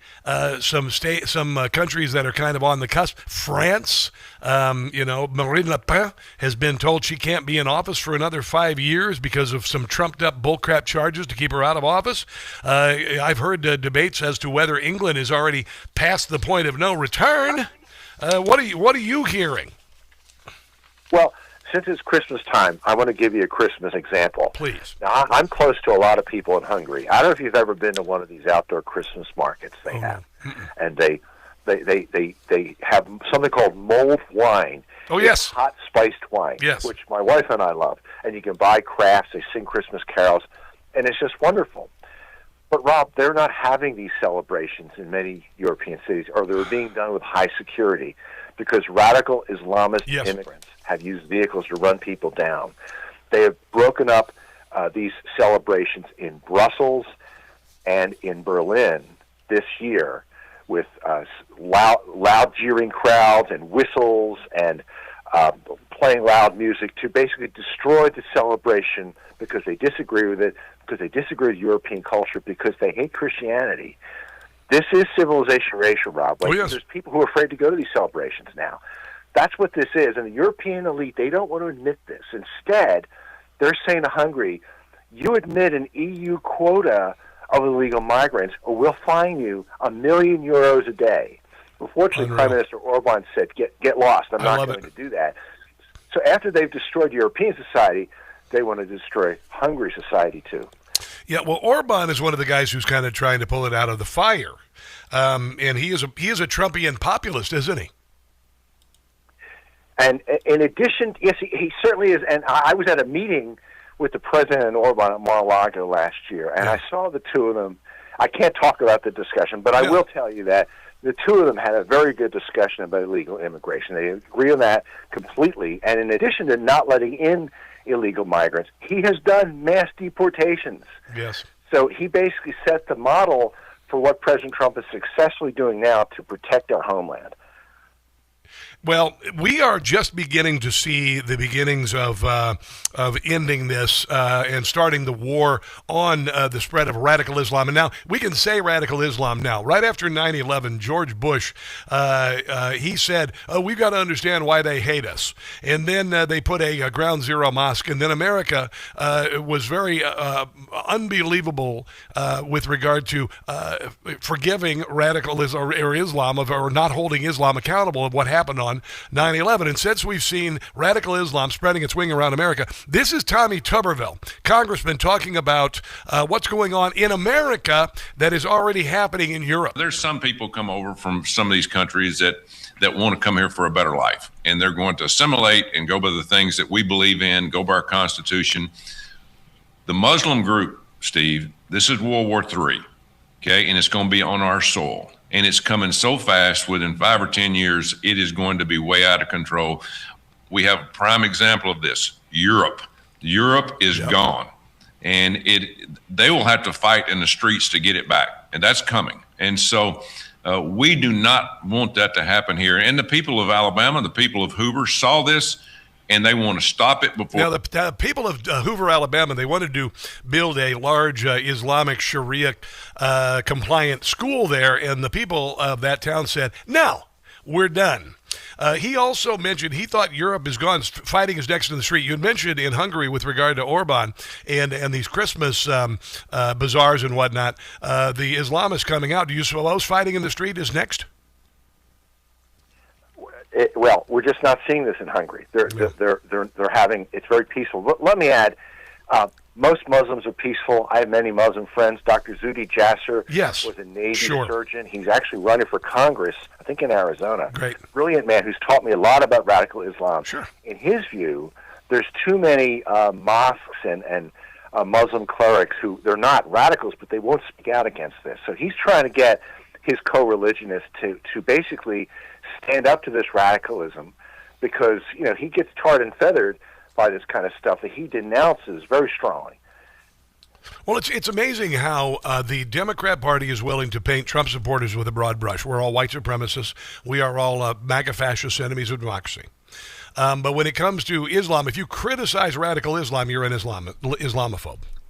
And I think that the Islamic community, and I'm with you on Jasser. I'm with a lot of. Listen, I got a brother right here in the office where I work is Islam. He follows Islam, and I talk to him frequently about it. But it is time for the peaceful people of who worship Islam and follow Islam to speak up and end this, because they've got to be a part of the group that eliminates it. I wouldn't want this cancer affiliated with my faith. Would you? No, that's good. I think you put it exactly right. But sometimes when we talk about this, we conservatives they generalize this too much. I don't want to count out people like Zuhdi Jasser, who, as a Muslim, has fought against radical Islam, and he's made the point to me that most Muslims are peaceful. They're our neighbors and doctors and businessmen. And frankly, they deserve to be part of our society too, but they have to help us in standing up to members of the religion. Look, there's radicals in Christianity too, who you and I will speak out against. So we have to be fair, but also very precise. Well, you also have to look at the rationality or the rationality of it, and whereas you look at most of the violence in this country comes from the left. Most of the violence in the world, as far as from religion, comes from Islam. That's just the way it is. I want to talk to you about the abuse of the welfare system in not only Minnesota and Maine, but also in the Nordic countries. Can you stick around for the next break to talk about that? Okay, I'll be here. All right, cool. Fred Fleitz, more with Fred coming up on the other side of the break. This is the Rob Carson Show.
House of Representatives. A little rejoin.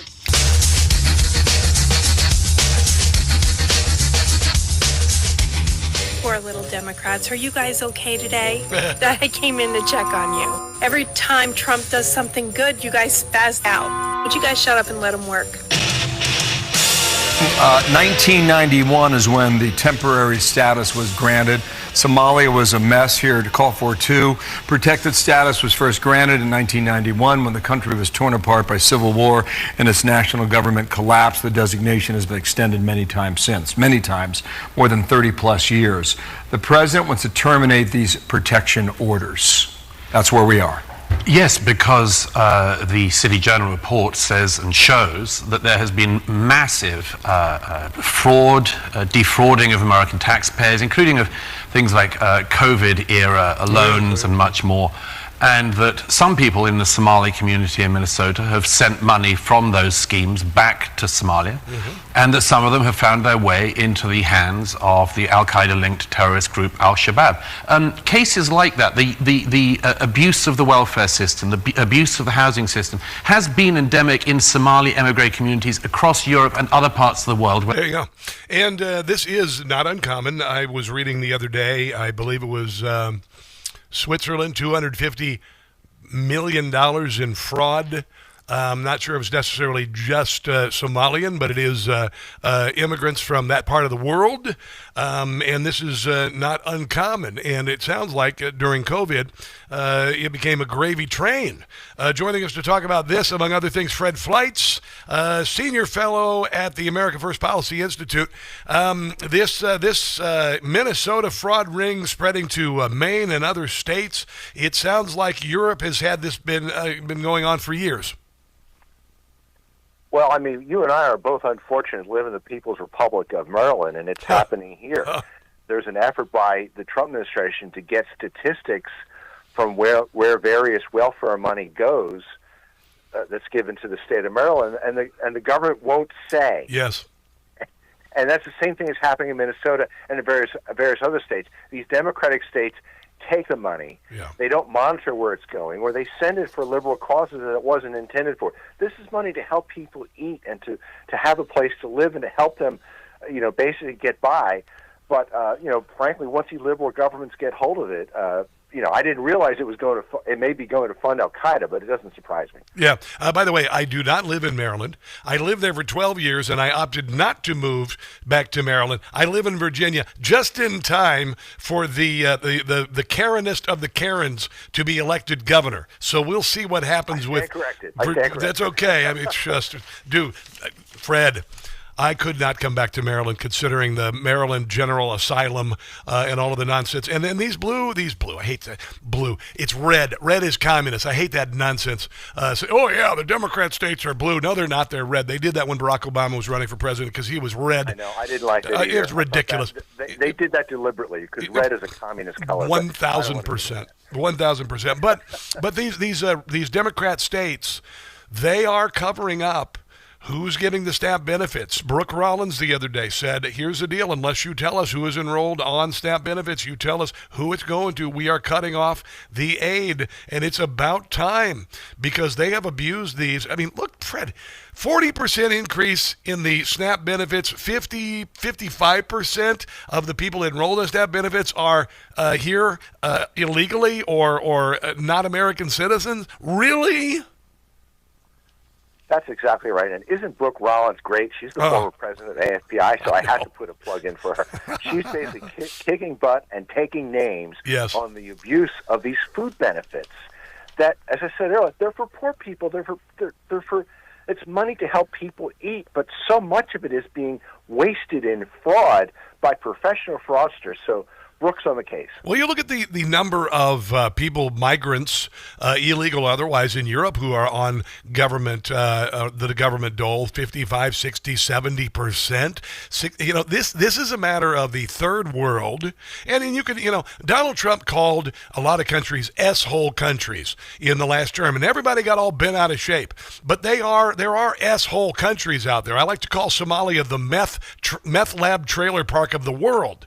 And don't don't you suppose, Fred, that if these people, these people, you're racist. Oh, shut up. These countries have not been able to get their crap together for 1,000 years. What are they doing? Well, what they're doing is they're taking advantage of wealthier countries and their generosity, and then they're not only moving in to take advantage of that, but also to export their beliefs and their radical Islamism, among other things. And I hope we've nipped this in the bud, and I hope we got a big battle ahead of us, but I think maybe we caught it in time. We'll see. What do you think? I think Trump is on top of this, yes. and he's taking significant steps to reverse it. But there's also signs throughout Europe. They're realizing yes. that out-of-control immigration really is destroying their society. And I mean, obviously, it's Christmas time. These Christmas markets are a very good example of it. Yeah. So many families won't go to them in Europe. They're so worried that radical Islamists will attack them. Well, I think we're done with that, and I live, in Northern Virginia, where conservatives speak in hushed tones. I learned this, and I said, "Bull crap! I'm not doing it. I'm not doing it, Fred." I know some local artists who are conservative, but they're afraid to say out loud that they're conservative. I'm done with that. I don't live in 1939 Germany. I'm not going to go through this nonsense, and I would encourage those who are afraid to go to Christmas markets to go to the Christmas markets, bring your pepper spray or whatever you got, and bring some big friends with you, because I'm done with this bullcrap. We cannot live in fear. Fred Fleitz, God bless you, my brother.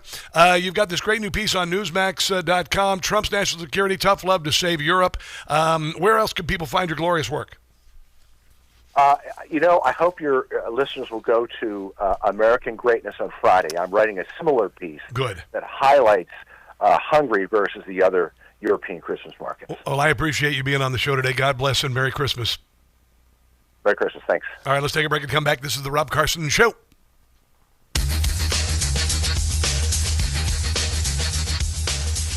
There's a lot. All right, I got to talk to the streamers. The streamers. What a busy day we're having today. Let's see here. 12:31 out here. All right. Just got to print something out here real quick. Pardon me for the distraction. Then I will pay attention to you, my glorious streamers. Facebook. Who's watching on Facebook? Angie DeVille. That's a cool name. That should be your stage name, Angie DeVille. Hello, I'm Angie DeVille. It's a fantastic name. Holy hell, Angie DeVille. Sam Ken Potter, what is up, my friend? Good to see you, Dale Arsenal. As always, Arsenal. Yeah, Arsenal. That's a cool name. We got the coolest people, coolest names watching. Hope you're enjoying the show. Let's go over to YouTube. Oh, finally, you guys are chiming in. I don't know what's going on. The chat was kind of just laying there. I don't know, something wrong with it. Gary McGovern, you're back. I don't think these criminals are afraid of her. Who are you talking about? Pam Blondie. Okay. And I don't know. I hope that Pam does something in Minnesota and starts arresting some damned politicians. We've got to see it. That's all there is to it. I want people to pay with their freedom and their citizenship. Carrie R. Corley, hello. Good to see you, Sport Tech. You're also there. Vikings have 2 girly men as cheerleaders. Go Packers. I'm going to be watching football this weekend and hanging out with my buddy Mike Carter of Newsmax. We're buds. We're pals, man. He's a really cool guy. And we're going to be watching some football. Maybe eating some chicken wings. I got a workout before then. Hold on one second. 26:31.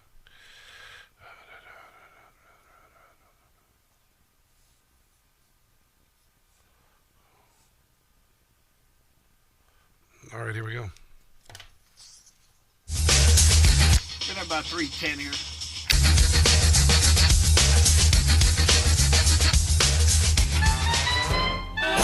Come on. I'm full of the Christmas spirit. There's nothing you can do about it. I'll have a blue Christmas without you. And Michael, I love you, but Elvis is better. Sorry, he just is. I'll be so blue. Nothing you can do about it. Just this version of the song. Just thinking about you. So cybercrime spikes during the holidays, protecting yourself doesn't. I lost my wallet over the weekend, and there was a surreptitious charge at a 7-Eleven in Texas. I don't know how the hell that happened, but I canceled my credit cards. I had a freak out day on Sunday. It was awful. What happens if you discover that your identity's been stolen online and your whole world turns upside down? WebRoot Total Protection will prevent that, and it's very inexpensive. You can save 60% by going to webroot.com/Carson, okay? Webroot.com, WebRoot Total Protection provides real-time antivirus protection against emerging threats like malware, ransomware, phishing scams, firewall and network monitor. Web Threat Shield detects and blocks malicious websites before you can visit them. And you don't know if they're malicious. They got everybody selling something. Everybody's got this, hey, this is really neat. Oh, my God, it's all this percent off. And a lot of times you just go there and you click and you do the autofill on the credit card and you order, and then you realize you've been screwed. It just happens. So what you need to do is get WebRoot Total Protection, starting at $20 with my exclusive offer. Go to webroot.com/Carson, webroot.com/Carson. There's a lot of programs like this out there. There are, but I believe in it. I get a report every day on my screen, says everything's cool. We got them. We killed the terrorists. Whatever, it's awesome. They don't really kill them. They just, keep them from stealing your stuff. It's not like a drug boat or something. 24/7 U.S.-based customer support for identity theft protection. Up to $1 million in reimbursement for stolen identity. It's pretty cool. Webroot.com/Carson. Webroot.com/Carson. I got to tell you, next hour, we don't have time to get into it, but Marjorie Taylor Greene has really screwed the pooch. She is, her career is over. She is really messed up, and Donald Trump explained why he had a real problem with her. Apparently, she was like a psychotic ex-girlfriend for a while there, and he said, hey, baby, I can't be talking to you every day because I got a lot of other stuff. I'm trying to save the world and everything. And so she's gone on the CNN, and she's gone on 60 Minutes and all of that, and I think she's kind of pretty much toast. Jasmine Crockett is going to be running for senator in Texas. She thinks she's going to win. She's high. All right, we got that. And, another hour of a new comedy from Jim Gossett as well, which is always awesome. And Doug Burns joins us next hour. Don't go anywhere.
now. You are about to hear the most interesting, informative, thought-provoking, and funny show in America.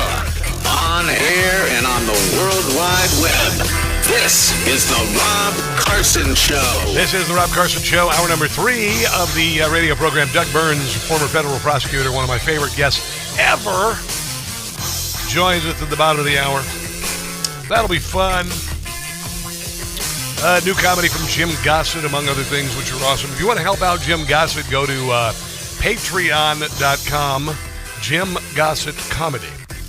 When I worked for Rush Limbaugh, talent on loan from God, I obviously wrote a lot of satire for Rush. One of the things for you who are like longtime listeners, first-time callers of his show, back in the early days, he ran a couple of bits. One of them was Spatula City. Right? Remember Spatula City? He ran Spatula City. If I would have bought the company, all that. That was from Weird Al Yankovic's movie, UHF. So that's the comedy he ran then. Then I came along, and this was right around when The Philanderer came around about Ted Kennedy. Remember that one? I'm just talking about for the real, this is a deep dive on Rush Limbaugh history. And then I came along, and I started writing satire for him. And I wrote a bit called Capitol Hill Bank, because there was a bank on Capitol Hill for Congress that they used. This is how corrupt things were then, and still are, even gotten worse. They had a bank that they could deposit money in or not, and they could write check. There's a thing called checks they used to write for you Gen Zers. It's a piece of paper that represents money, and it is a promissory note. And you put the amount of, I don't know, that might be a big word. It's a kind of money made of paper that you write your name on, and then you give it to someone. I was just looking at you Democrat Gen Zers. But anyways, a check. You didn't have to have any money in your account.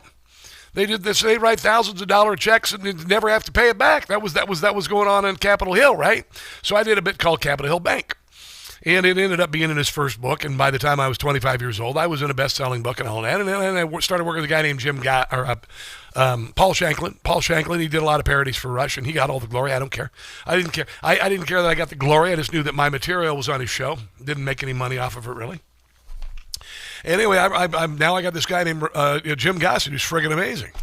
Jim Gossett is amazing. And Jim Gossett is the best I've ever worked with, and if you can help him out, it's not easy to be a conservative content producer. But go to patreon.com, Jim Gossett Comedy, patreon.com, Jim Gossett Comedy, and just give him $10 a month or whatever. He's the most prolific comedy writer. Shanklin, nothing against Shanklin. He'd do a parody once a week or every 2 weeks. Gossett does 2 a day. He does 2 a day. He's a freaking genius. He's a machine. And patreon.com, Jim Gossett Comedy, if you would. Got a couple good news stories for you. You ready for this?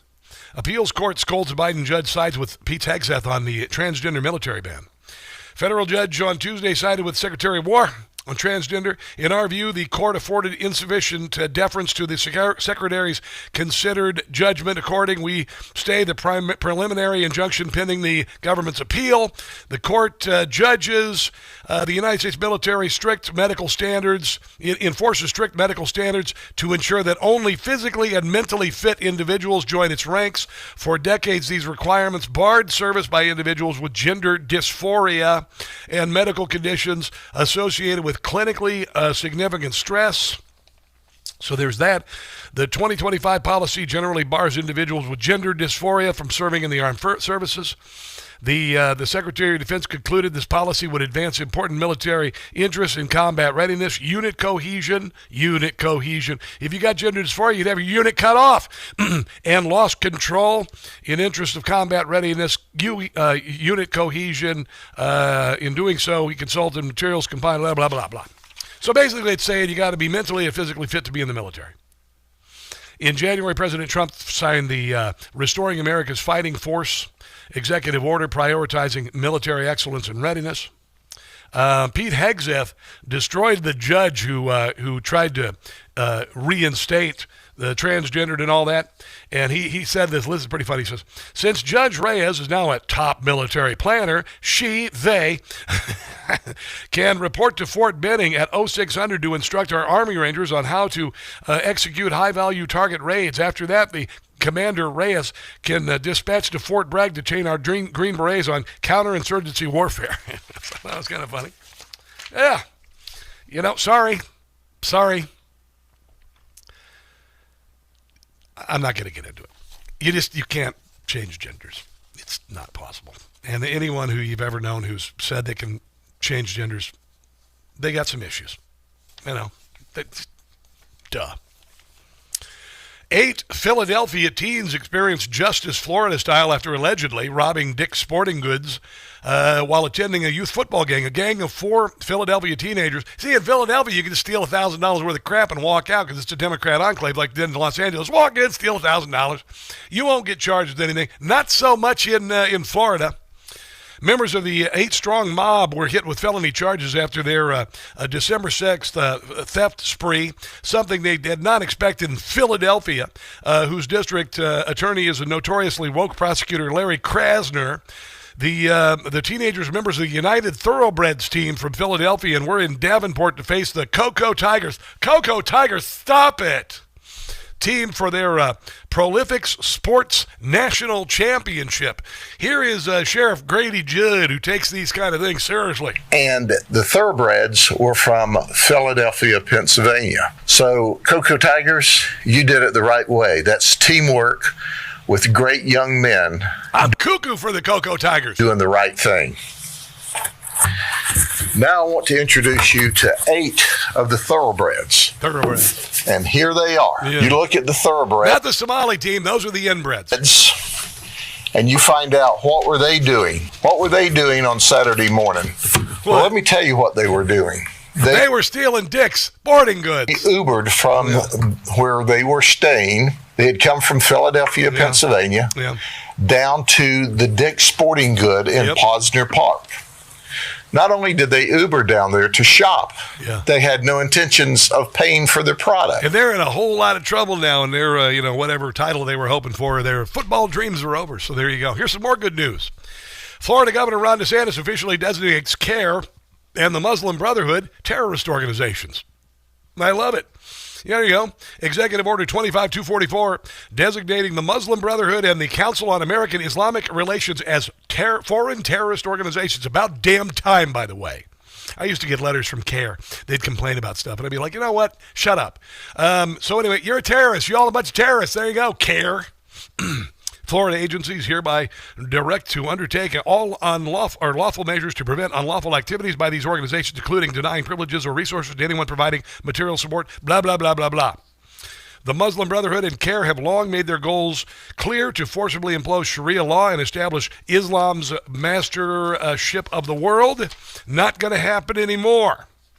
The move bans the organizations from buying or acquiring land in Texas. This is in Texas, by the way, doing it in Texas, because Texas Governor Greg Abbott did it there, and authorizes the Attorney General to sue to shut them down.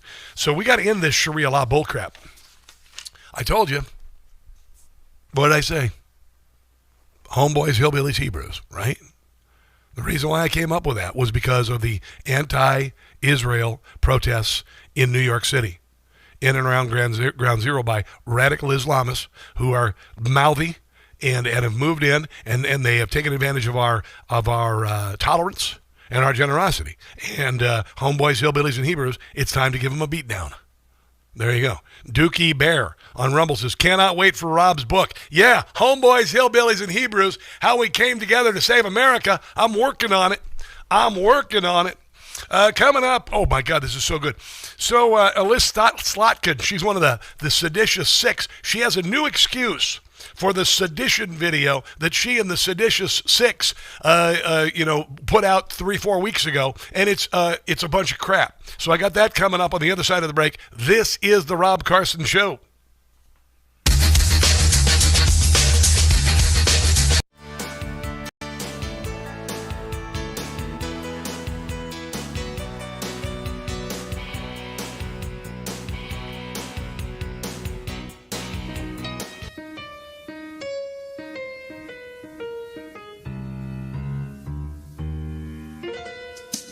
I make the Democrats look incredibly dumb.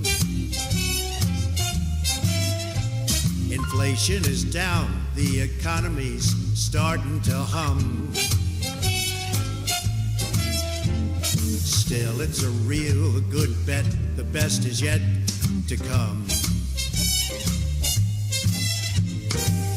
Best is yet to come since we bombed Iran.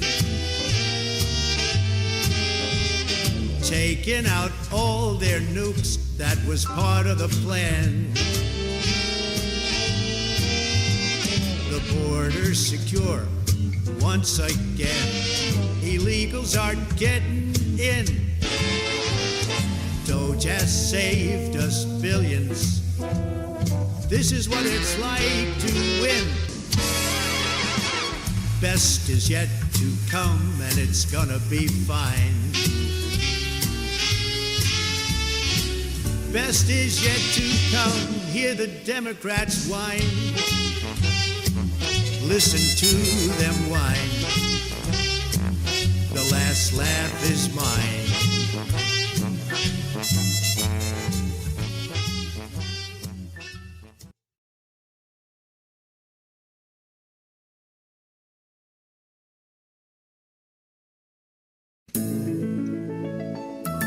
Mom Donnie, a socialist.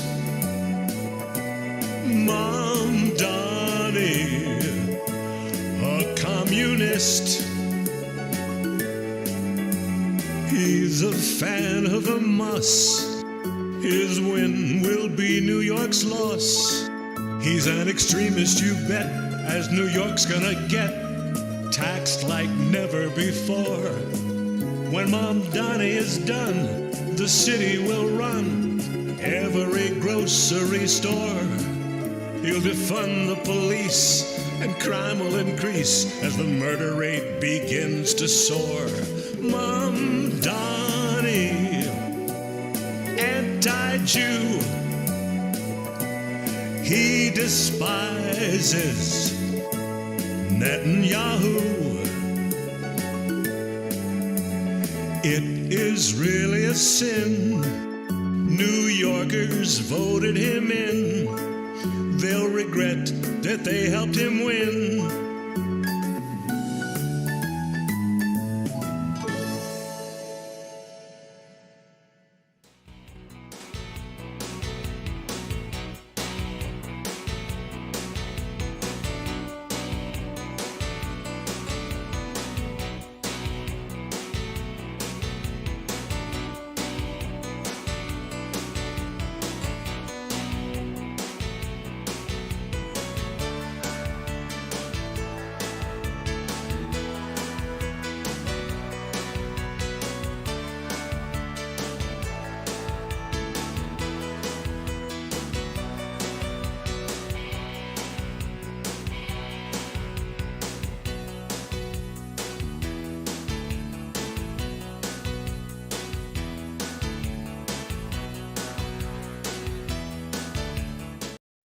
Download it today from your app store.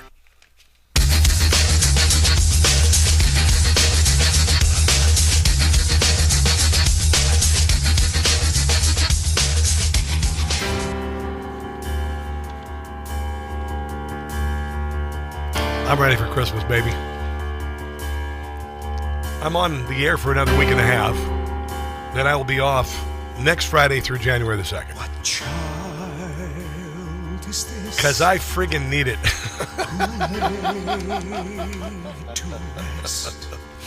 I'm going to drive across the country and buck the Bronco. And I'm going to listen to music. I'm going to take it all in. I'm going to stop in Indianapolis and see my friend Tony Kennett. And I'm just going to take it all in. And I want to just remind you again, if you get the chance, if you see a Salvation Army kettle, do not walk by without putting money in it. And maybe you're on the way into Walmart and you walk past the Salvation Army kettle because you don't have any money in your pocket. Get $10 or $20 at the register and take it out and put it in that kettle and thank the person ringing that bell, because it is the most selfless organization in the world. The Red Cross always wants something back. Red Cross always wants something back. They get billions and billions and trillions of dollars. Catholic Charities let hundreds of thousands of minor children get lost coming across the southern border, but they got big and fat, man, during the open border. Salvation Army doesn't act that way. I've talked to several, twice now. I've been driving down the street in Alexandria, Virginia, and there's this little Salvation Army kettle right on the corner of King Street and Fairfax, and ringing the bell, and twice I've done a U-turn up the street, whipped that truck around, pulled up there, put the hazards on, got out and give them what the money I had in my wallet. Generally, that's $20, maybe $30. And I say, thank you for doing what you're doing. Will you do that, please, for the Salvation Army?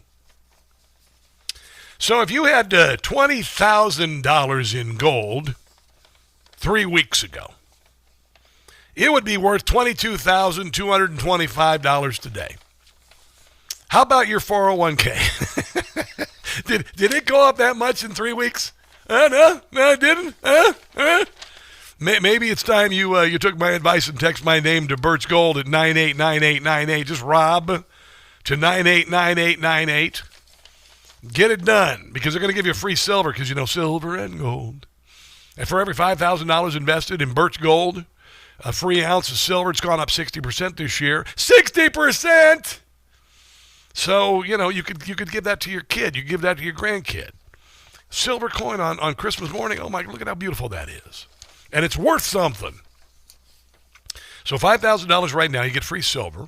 And that's only going on until the 22nd, which is 12 days of Christmas from now. All right? $22,225 for the $20,000. That means gold was $2,000. It's $22.25 as of yesterday. Text my name, Rob, to 989898. Rob to 989898 for Bert's Gold.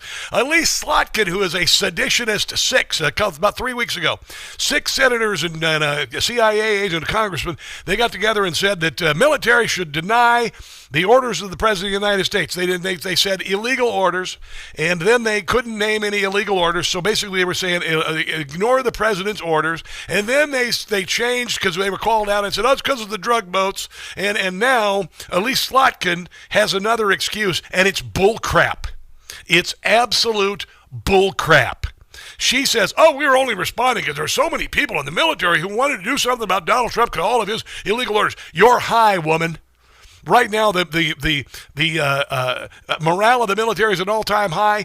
Recruitment is an all-time high. And I'll bet you this weekend, that Army-Navy game is going to have the biggest ratings since the friggin' Chiefs taking on Dallas on Thanksgiving. I mean, we made that video, 3 weeks ago or whatever it was.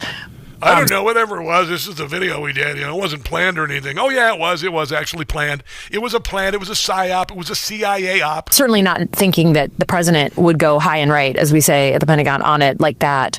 But you did. You were trying to cause a division in the military. This is just shy of Fort Sumter. This is what you're after. Because there was so many people coming to us who were, on active duty, who were recent veterans, family members of service members who were coming to us. You're making this up. Individually, and I'm saying two things. One, what? I'm concerned, I'm going to be sent in uniform to an American city. Like L.A., Chicago. No, they like that, actually. They love it. The National Guard, they love that, man. They're doing something. They're not sleeping on the floor of a garage like they did when they were invited into to Washington, D.C. after Joe Biden stole the election. Memphis. And I'm going to be asked to do things I either don't think are legal or I'm not trained for. Yeah, you're absolutely full of crap. They didn't say that. You're making it up. Duh. And that's, what do I do? And then this fall, it really turned and it became a lot of people who were involved in the operations around the Caribbean asking those same... You're making this up. Nobody was saying that at all. They love doing this. Things. Hey, I'm not sure. I don't know if this is legal. Why didn't this happen when Barack Obama killed 2,600 to 2,800 terrorists and 600 to 800 civilians? I don't know if I'd be held accountable later after this administration. I can't get a straight... Making this up. Why didn't you say this at the beginning of the video? Why didn't you say, in response to all of the fear and the concerns that military members and CIA members have about the actions of Donald Trump, we would like to tell you again the rules of engagement, and how to report an order that you feel is illegal. She's full of absolute crap. And you know why she's full of absolute crap? Because she's trying to do a little CYA. And I tell you what, I'm not taking my foot off the pedal on this one. I want some people court-martialed Mark Kelly and her discipline as well. Here's Jim Gossett. Oh, there's no place like jail for Kelly to stay. All of them. Elise Slotkin should be there too. Making up new excuses every week. Their sentencing will be a happy day. 'Cause they broke the law and they will get their due. They're seditionists. I'm watching Jason Crow on CNN. He is looking scared, trying hard to dodge the FBI. Keep poking that pit bull, we'll bite your butt. Miss Houlihan looked nervous. She was unprepared. I will be delighted when they're all indicted. Come on. There's no place like jail for those six to stay. There you go. In a cells where all of them should be.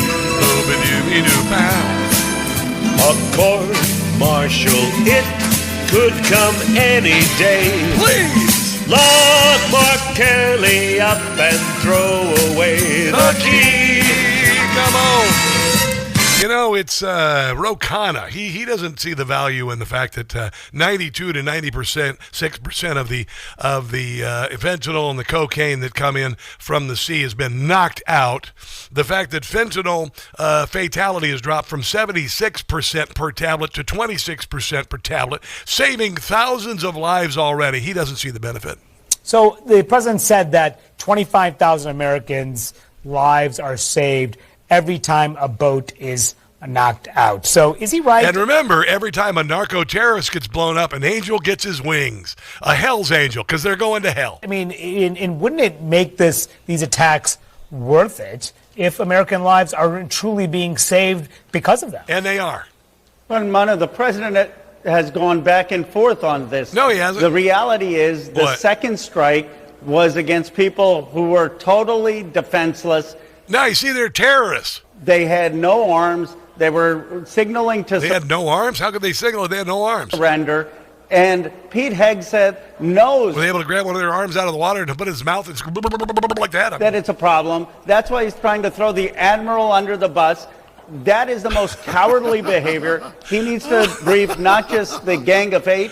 He needs to come before the armed services. Oh, my God, you people are so intellectually and morally bankrupt. Here's Mr. Dead Eyes, Hakeem Jeffries. Leader Jeffries, let's shift gears here and talk about these strikes of alleged drug boats off the coast of Venezuela. They were drug boats. They were filled with drugs. The one on September 2nd that has received so much scrutiny because it was hit multiple times. Yeah, and that's why they blew them up, because they're full of cleaning drugs. on the side of the boat. There was a Gang of Eight briefing yesterday. You participated. Chief of Staff Dan Kane, others were involved. Get past the question, Tell us, for God's sake. As you can, what you heard yesterday. Did you see that second video? Did you have some of your questions answered? If not, what remained? You know what? I'm going to hang on to this answer to the other side because that question was like 8 minutes long. Doug Burns joins us on the other side of the break to talk about the Seditious Six, Somali fraud in Minnesota and elsewhere, and who's got to be held accountable. Don't go anywhere.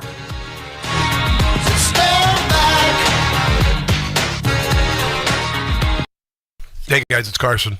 Normally I wake up at 2:30, 3:30, 4:30 in the morning. A couple of months ago, I was awakened by something unusual for a change. The sunrise. I discovered Beam's Dream Powder. I'm telling you guys, it's miraculous. At night, I have a little shake. I use a banana, some ice, some vanilla yogurt, a little bit of milk, and my Beam's Dream Powder. Chocolate brownie flavor. It's really good, by the way. And it makes you sleep beautifully. Beam is a company founded in America, run by people who share our values, hard work, integrity, and they deliver results. Beam's Dream Powder is a healthy nighttime blend packed with science-backed ingredients shown to improve sleep. It's made with a powerful blend of all natural ingredients, reishi, magnesium, L-theanine, apigenin, and melatonin. So if you've been waiting for the right time to try Dream, this is it. Go to shopbeam.com/Newsmax. That's shopbeam.com/Newsmax. Take advantage of my exclusive offer for up to 40% off. So with my discount code Newsmax, you can get their best-selling Dream Powder for just $39. That's $1.25 per night. So go to shopbeam.com/Newsmax today. That's shopbeam.com/Newsmax today.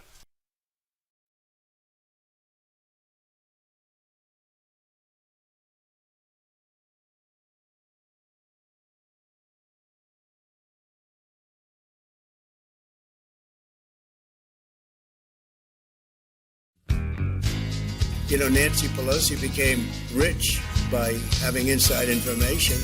She made a fortune with her husband, and I think that's disgraceful. Donald Trump is saying now that we should take a look at Pelosi's stock trades. Could Nancy be a crook? She had information on each and every trade, a case against her, and her husband could be made. Pelosi's, they make millions while they take us for a ride. Now we learn they're insider trading on the side. We'd be in the slammer if this were you or me. It's time to prosecute Paul and Nancy Pelosi, ripping us off a couple of days, day trading on the side. What I do think is Nancy Pelosi should be investigated.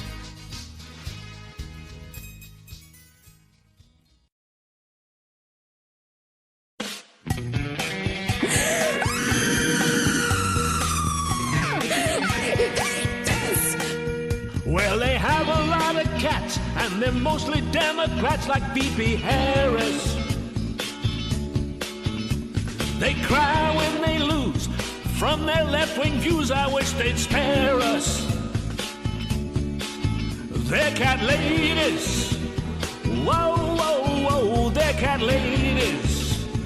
Talking about some miserable ladies who have clearly lost their mind. People that are pro-life, I hate you. Got called out by J.D. Vance. When he had the chance, he really nailed them. They're too dumb to know. Kamala and Joe have really failed them. They're cat ladies. Don't have a child, they're cat ladies. Talking about some miserable ladies who are out of their minds.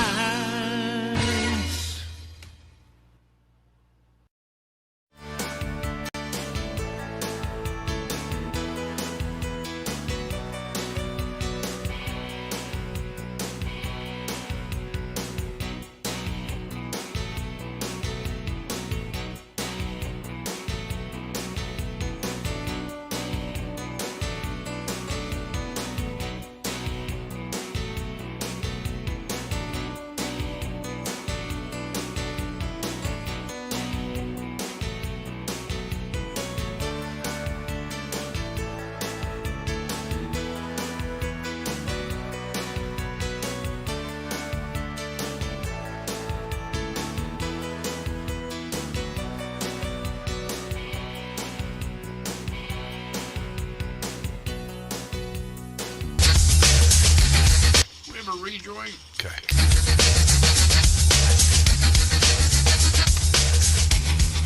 The media and our friends in the Democrat Party kept saying we needed new legislation. We must have legislation to secure the border. But it turned out that all we really needed was a new president.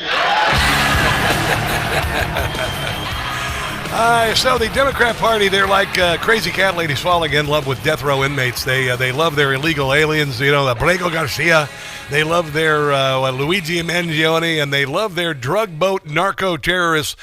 This is Hakeem Jeffrey's answer about seeing the video yesterday. This is the next thing for Democrats, by the way. The next thing is Pete Hegseth is a war criminal. I still haven't seen any evidence that justifies these strikes, which we believe are extrajudicial in many instances. We're still trying more judicial to determine the basis of the authority for carrying out these strikes that have been taking place and the overall rationale. You know, I'd like a drug boat strike, and let's throw in some extrajudicial on that, will you? Yeah, thanks. No cheese. I'd appreciate that. Doug Burns is a former federal prosecutor, friend of the radio program, and he joins us on the Newsmax Hotline. How are you today, sir? Good, Rob. How are you? I'm glorious. So what do you think, man? What do you think about this drug boat? They declared the Tren de Aragua and whatnot terrorist organizations. Barack Obama bombed the snot out of terrorists, killing between 600 and 800 civilians in the meantime. Democrats are sad because they double tapped some terrorists on a boat. What are your thoughts? Well, the key is the hypocrisy. Yeah. And the double standards, obviously. Yeah, I know. So when Obama did it, other presidents did it, nary a word was said. And now, again, they die on the wrong hill once again. The sanctimony is just unbelievable. I know. You watch these people on TV. And as a lawyer, and I always point this out, but it's so true, you have one side of the argument, you have another side of it, and then the truth should win out. These people just jump right in with only a superficial one side. And also, it's worse than that because the point is they render opinions all the time without really having all of the facts in front of them. Yes. And, I said on the air, and this is the key, if somebody were asking me my opinion, 2 weeks ago, whenever the discussion first started, I would say two things. Number one, I don't have sufficient information in front of me. And number two, I would have to defer and consult heavily with military experts. But they violated both of those rules. They jumped right in, ignorantly, arrogantly, without the facts, and without consulting military experts. We've heard from lots and lots of military experts who have explained the validity of the decisions that were made and so on and so forth. And it's just, they continue to just completely embarrassing themselves. You had the whole Epstein thing on and on. They were foaming at the mouth. Yeah. Jeffrey Epstein, are we hearing one word about that now? No. Of course not. No. And now they're foaming at the mouth about the boat strike, when, as you pointed out, and you made the absolute key thing, other presidents killed many, many, many civilians. Well, this also there was a precedent set when Donald Trump named these organizations terrorist organizations. That allows a certain degree of action that is able to be taken by the chief executive and the secretary of war. And when you hit a terrorist, when you make a terrorist strike, for instance, if you're an arms convoy on the way to wherever in Afghanistan, and you know that arms convoy is run by terrorists, you bomb it, a couple of terrorists run out. What do, Doug? Do you run down and give them a hug and a care package, or do you blow the snot out of them? Of course, it's the latter. But again, I think your audience will appreciate just the formulation of, if it was in reverse, hypothetically, just like in the classroom. Yes. And, their hero, Joe Biden, did this, for example. The pomposity with which I would be lectured, around my hypothetical dinner table that I always tell you about, and your audience.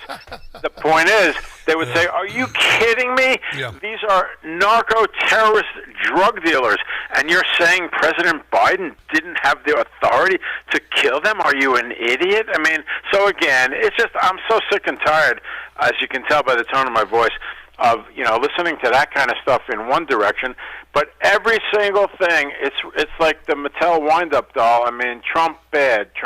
Well, there was a guy the other day, I don't remember who the congressman was, he says, "We don't know if these are drugs. It could have been luggage. It could have been luggage." Well,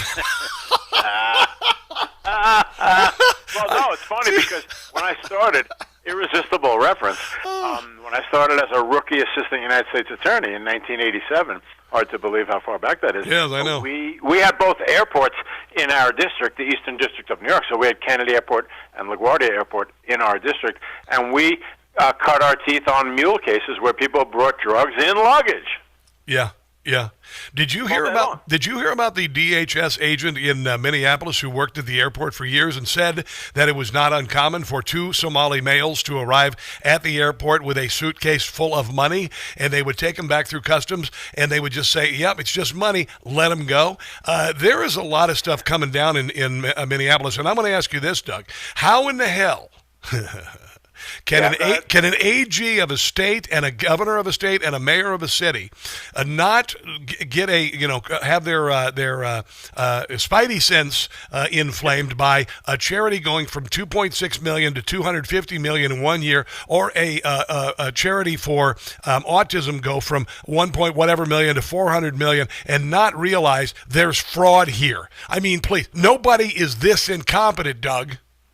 No, you can't work both sides of the room, which is another argument prosecutors make all the time. In other words, you can't parade around telling us that you're sophisticated and knowledgeable and competent, and then something like this happens. Now, I will say from 30,000 feet, government program fraud is a very, very huge problem, obviously. Multiply that by 10 when it's in the middle of a catastrophe or a pandemic. Yes. But to your point, I couldn't agree more, and I think that, the obvious, sober, calm point to be made is that it has to be investigated a lot more with an eye on the exact issue you just framed, which is who knew what higher up the chain. And even if Walz didn't take any money from this, knowing that it existed and allowing it to happen because you didn't want to offend a voting bloc, which is exactly what it sounds like. It sounds more like Ellison was on the take. It sounds like Ilhan Omar. She originally got the $250 million, then gave it to her constituents to use. She even had a party, an election celebration party at a restaurant that said they were feeding children. They took $14 million, didn't feed anybody. Go ahead. Yeah, there's no question that there was tons and tons of fraud, and no question that you're raising an entirely legitimate issue. But you notice I don't jump over my ski tips, obviously. I need to know more specific information about the extent to which they allowed this to go on. But, it's certainly warranted, and it's going to hurt them, I think. It will definitely hurt them. People need to go to jail, Doug. People need need to go to jail. What about, Ilhan Omar? I mean, she married her brother to get her brother into the country. Should not that disqualify her as a member of Congress and possibly remove her from the country? Well, it's funny because just the other day, in like a green room exchange, I thought I had raised this. I thought that had been debunked, but they said no now it's true. Undebunked. I know. So apparently she did wed her brother, right? Which, by the way, if you think about the wedding, Doug, I mean, which side goes on one side of the party on the aisle, and which, because you got the groom family and the bride family on either side. What the hell happens in the church, man? No, there's no sides. They just have one thing in the middle. Right in the center, Rob. All right. But no, that's a funny one. Do you take your brother to be your lawfully wedded husband? I mean, we could have a field day with this. You're the comedian, not me. You would expect this in Arkansas. Anyway, let's take a break. I've got more I want to cover with you on the other side of the break, if you don't mind. This is the Rob Carson Show.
countdown.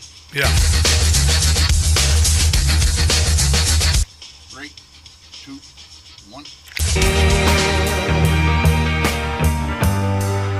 He ain't heavy.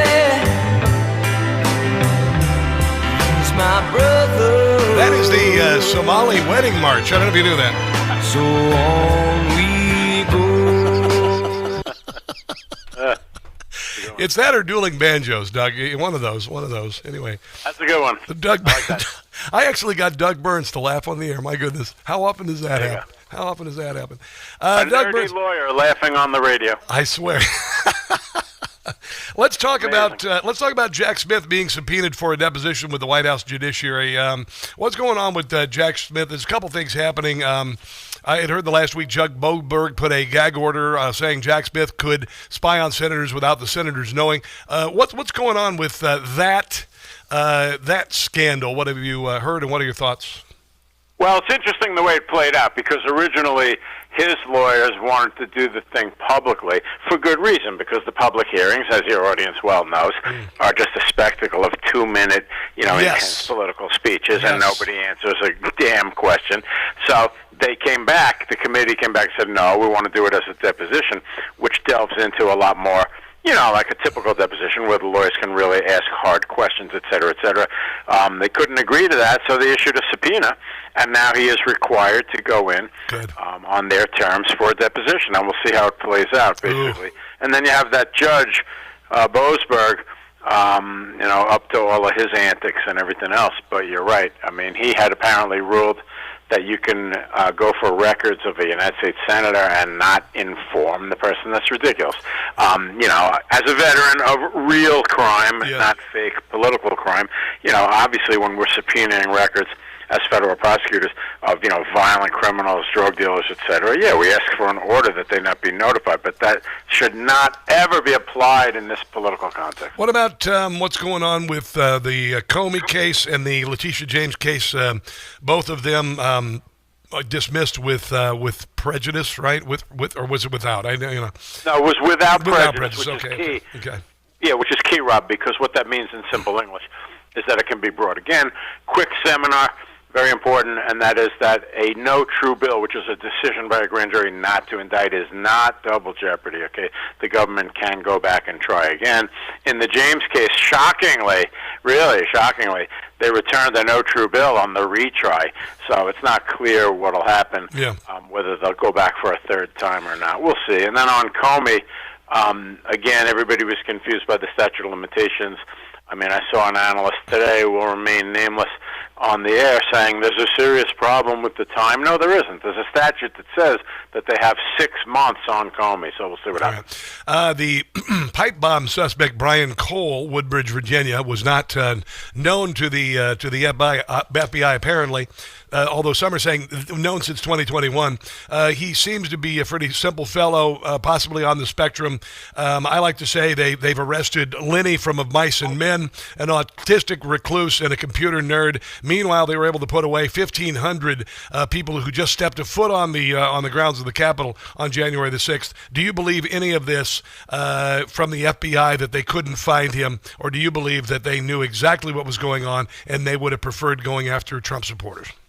I think it's a very, very, very disgraceful situation.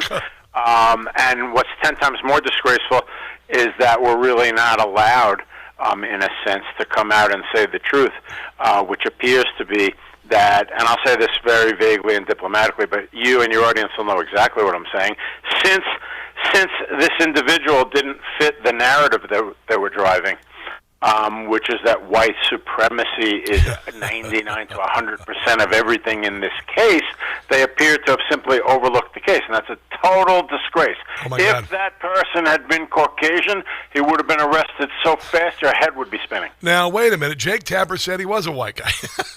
Well, Jay, I was going to make that joke, but I figured I used up all my jokes for the day. But Tapper comes right out and he goes, the suspect, this white man, and it's very interesting, open question whether he did that on purpose, which I suggest he might have. Oh, my gosh. Well, he also dreams of a black Christmas, so he's a little confused. I have no idea what's going on.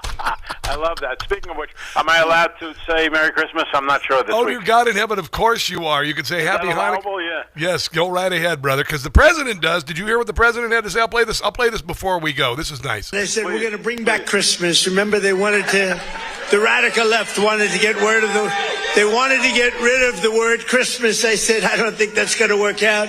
And we did it, and now everybody's saying Merry Christmas again. There you go. We didn't even need permission. And honestly, when somebody tells me in a store, Doug, Happy Holidays, I say, no. Merry Christmas. Well, now that I heard that clip, I only have one thing to say to you, Robert. Yes. Merry Christmas. You too, brother. Back at you. If I don't talk to you before I go on vacation next Friday, God bless you and yours. Merry Christmas. Happy New Year, and I'm looking forward to 2026. Thank you, sir. All right, God bless. Let's take a break and come back. This, my friends, is the Rob Carson Show.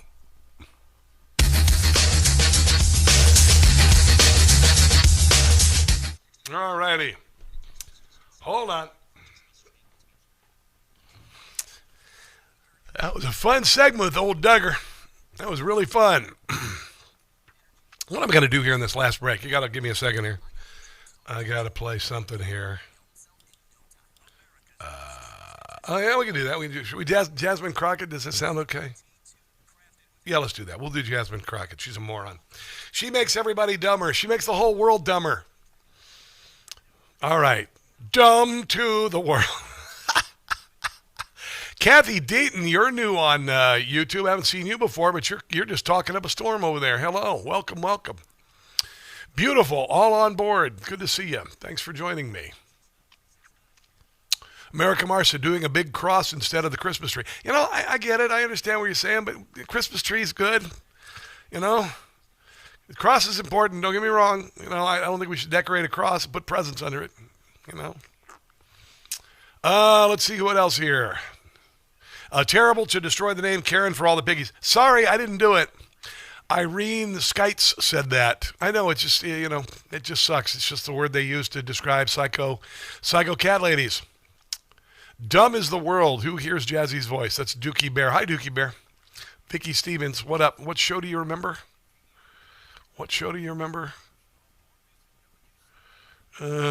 know what you're talking about. Don't know what you're talking about. I should have a long break here, Brian, like 4.5 minutes, right? Brian's talking to my ear. Oh, hell. My God, that's the...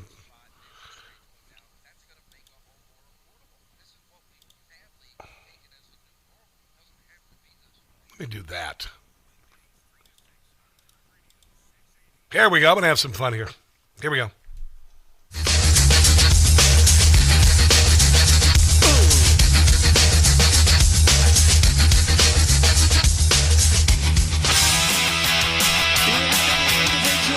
Somalia in the group, please raise your hand. That's for Minnesota, you know. That's called the Great Big Minnesota Scam with one of the dumbest governors ever in history.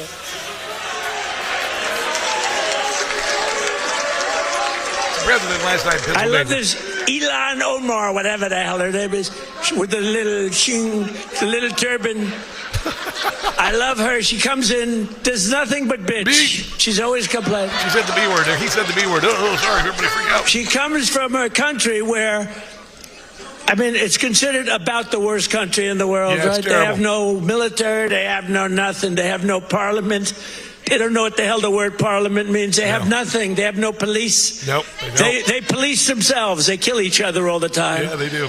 I love it. She comes to our country, and she's always complaining about the Constitution allows me to do this. You don't know anything. We ought to get her the hell out. She married her brother in order to get in, right? She married her brother. Oh, I love the fact that he's given her a little what for, because she's been just an awful human being. You know, and I'm really tired of people coming into the country and hating the country. You know, Michelle Obama, I'm not saying she was imported or anything, but, I wasn't proud of my country until my soy-boy husband, who rides a bike like a girl's side saddle, was running for office. You know, honestly, just shut up. Too many people have died to make sure that you had a cushy life and never did anything in your life. You just got rich, got out of college, got on a hospital board, made $300,000. A lot of people don't make $300,000 before they die. So, Christmas is back. Merry Christmas, Merry Christmas, Merry Christmas, Merry Christmas, Happy Hanukkah. And America's back, and there's no shame in being American. We're proud to be American. If you want to come here, you better be proud to be an American. Otherwise, GTFO. Here's Jim Gossett. Have a holly Somali Christmas. Millions you can steal. They stole a ton, nothing was done. Hey, Tim Walz, what's the deal? Jail. Have a holly Somali Christmas. And in case you didn't Favorite hear, president is American tax dollars. Oh, by golly, have a holly Somali Christmas this year. They don't even celebrate Christmas. Ilan Omar, she's in on the theft. Ho, ho, ho. It's another reason you can't trust the left. Not talking about the squad. Have a holly Somali What? Christmas. What? Tim Walz, let it take place. You can't say that. Oh, by golly, Tamp and Tim will never, ever save face.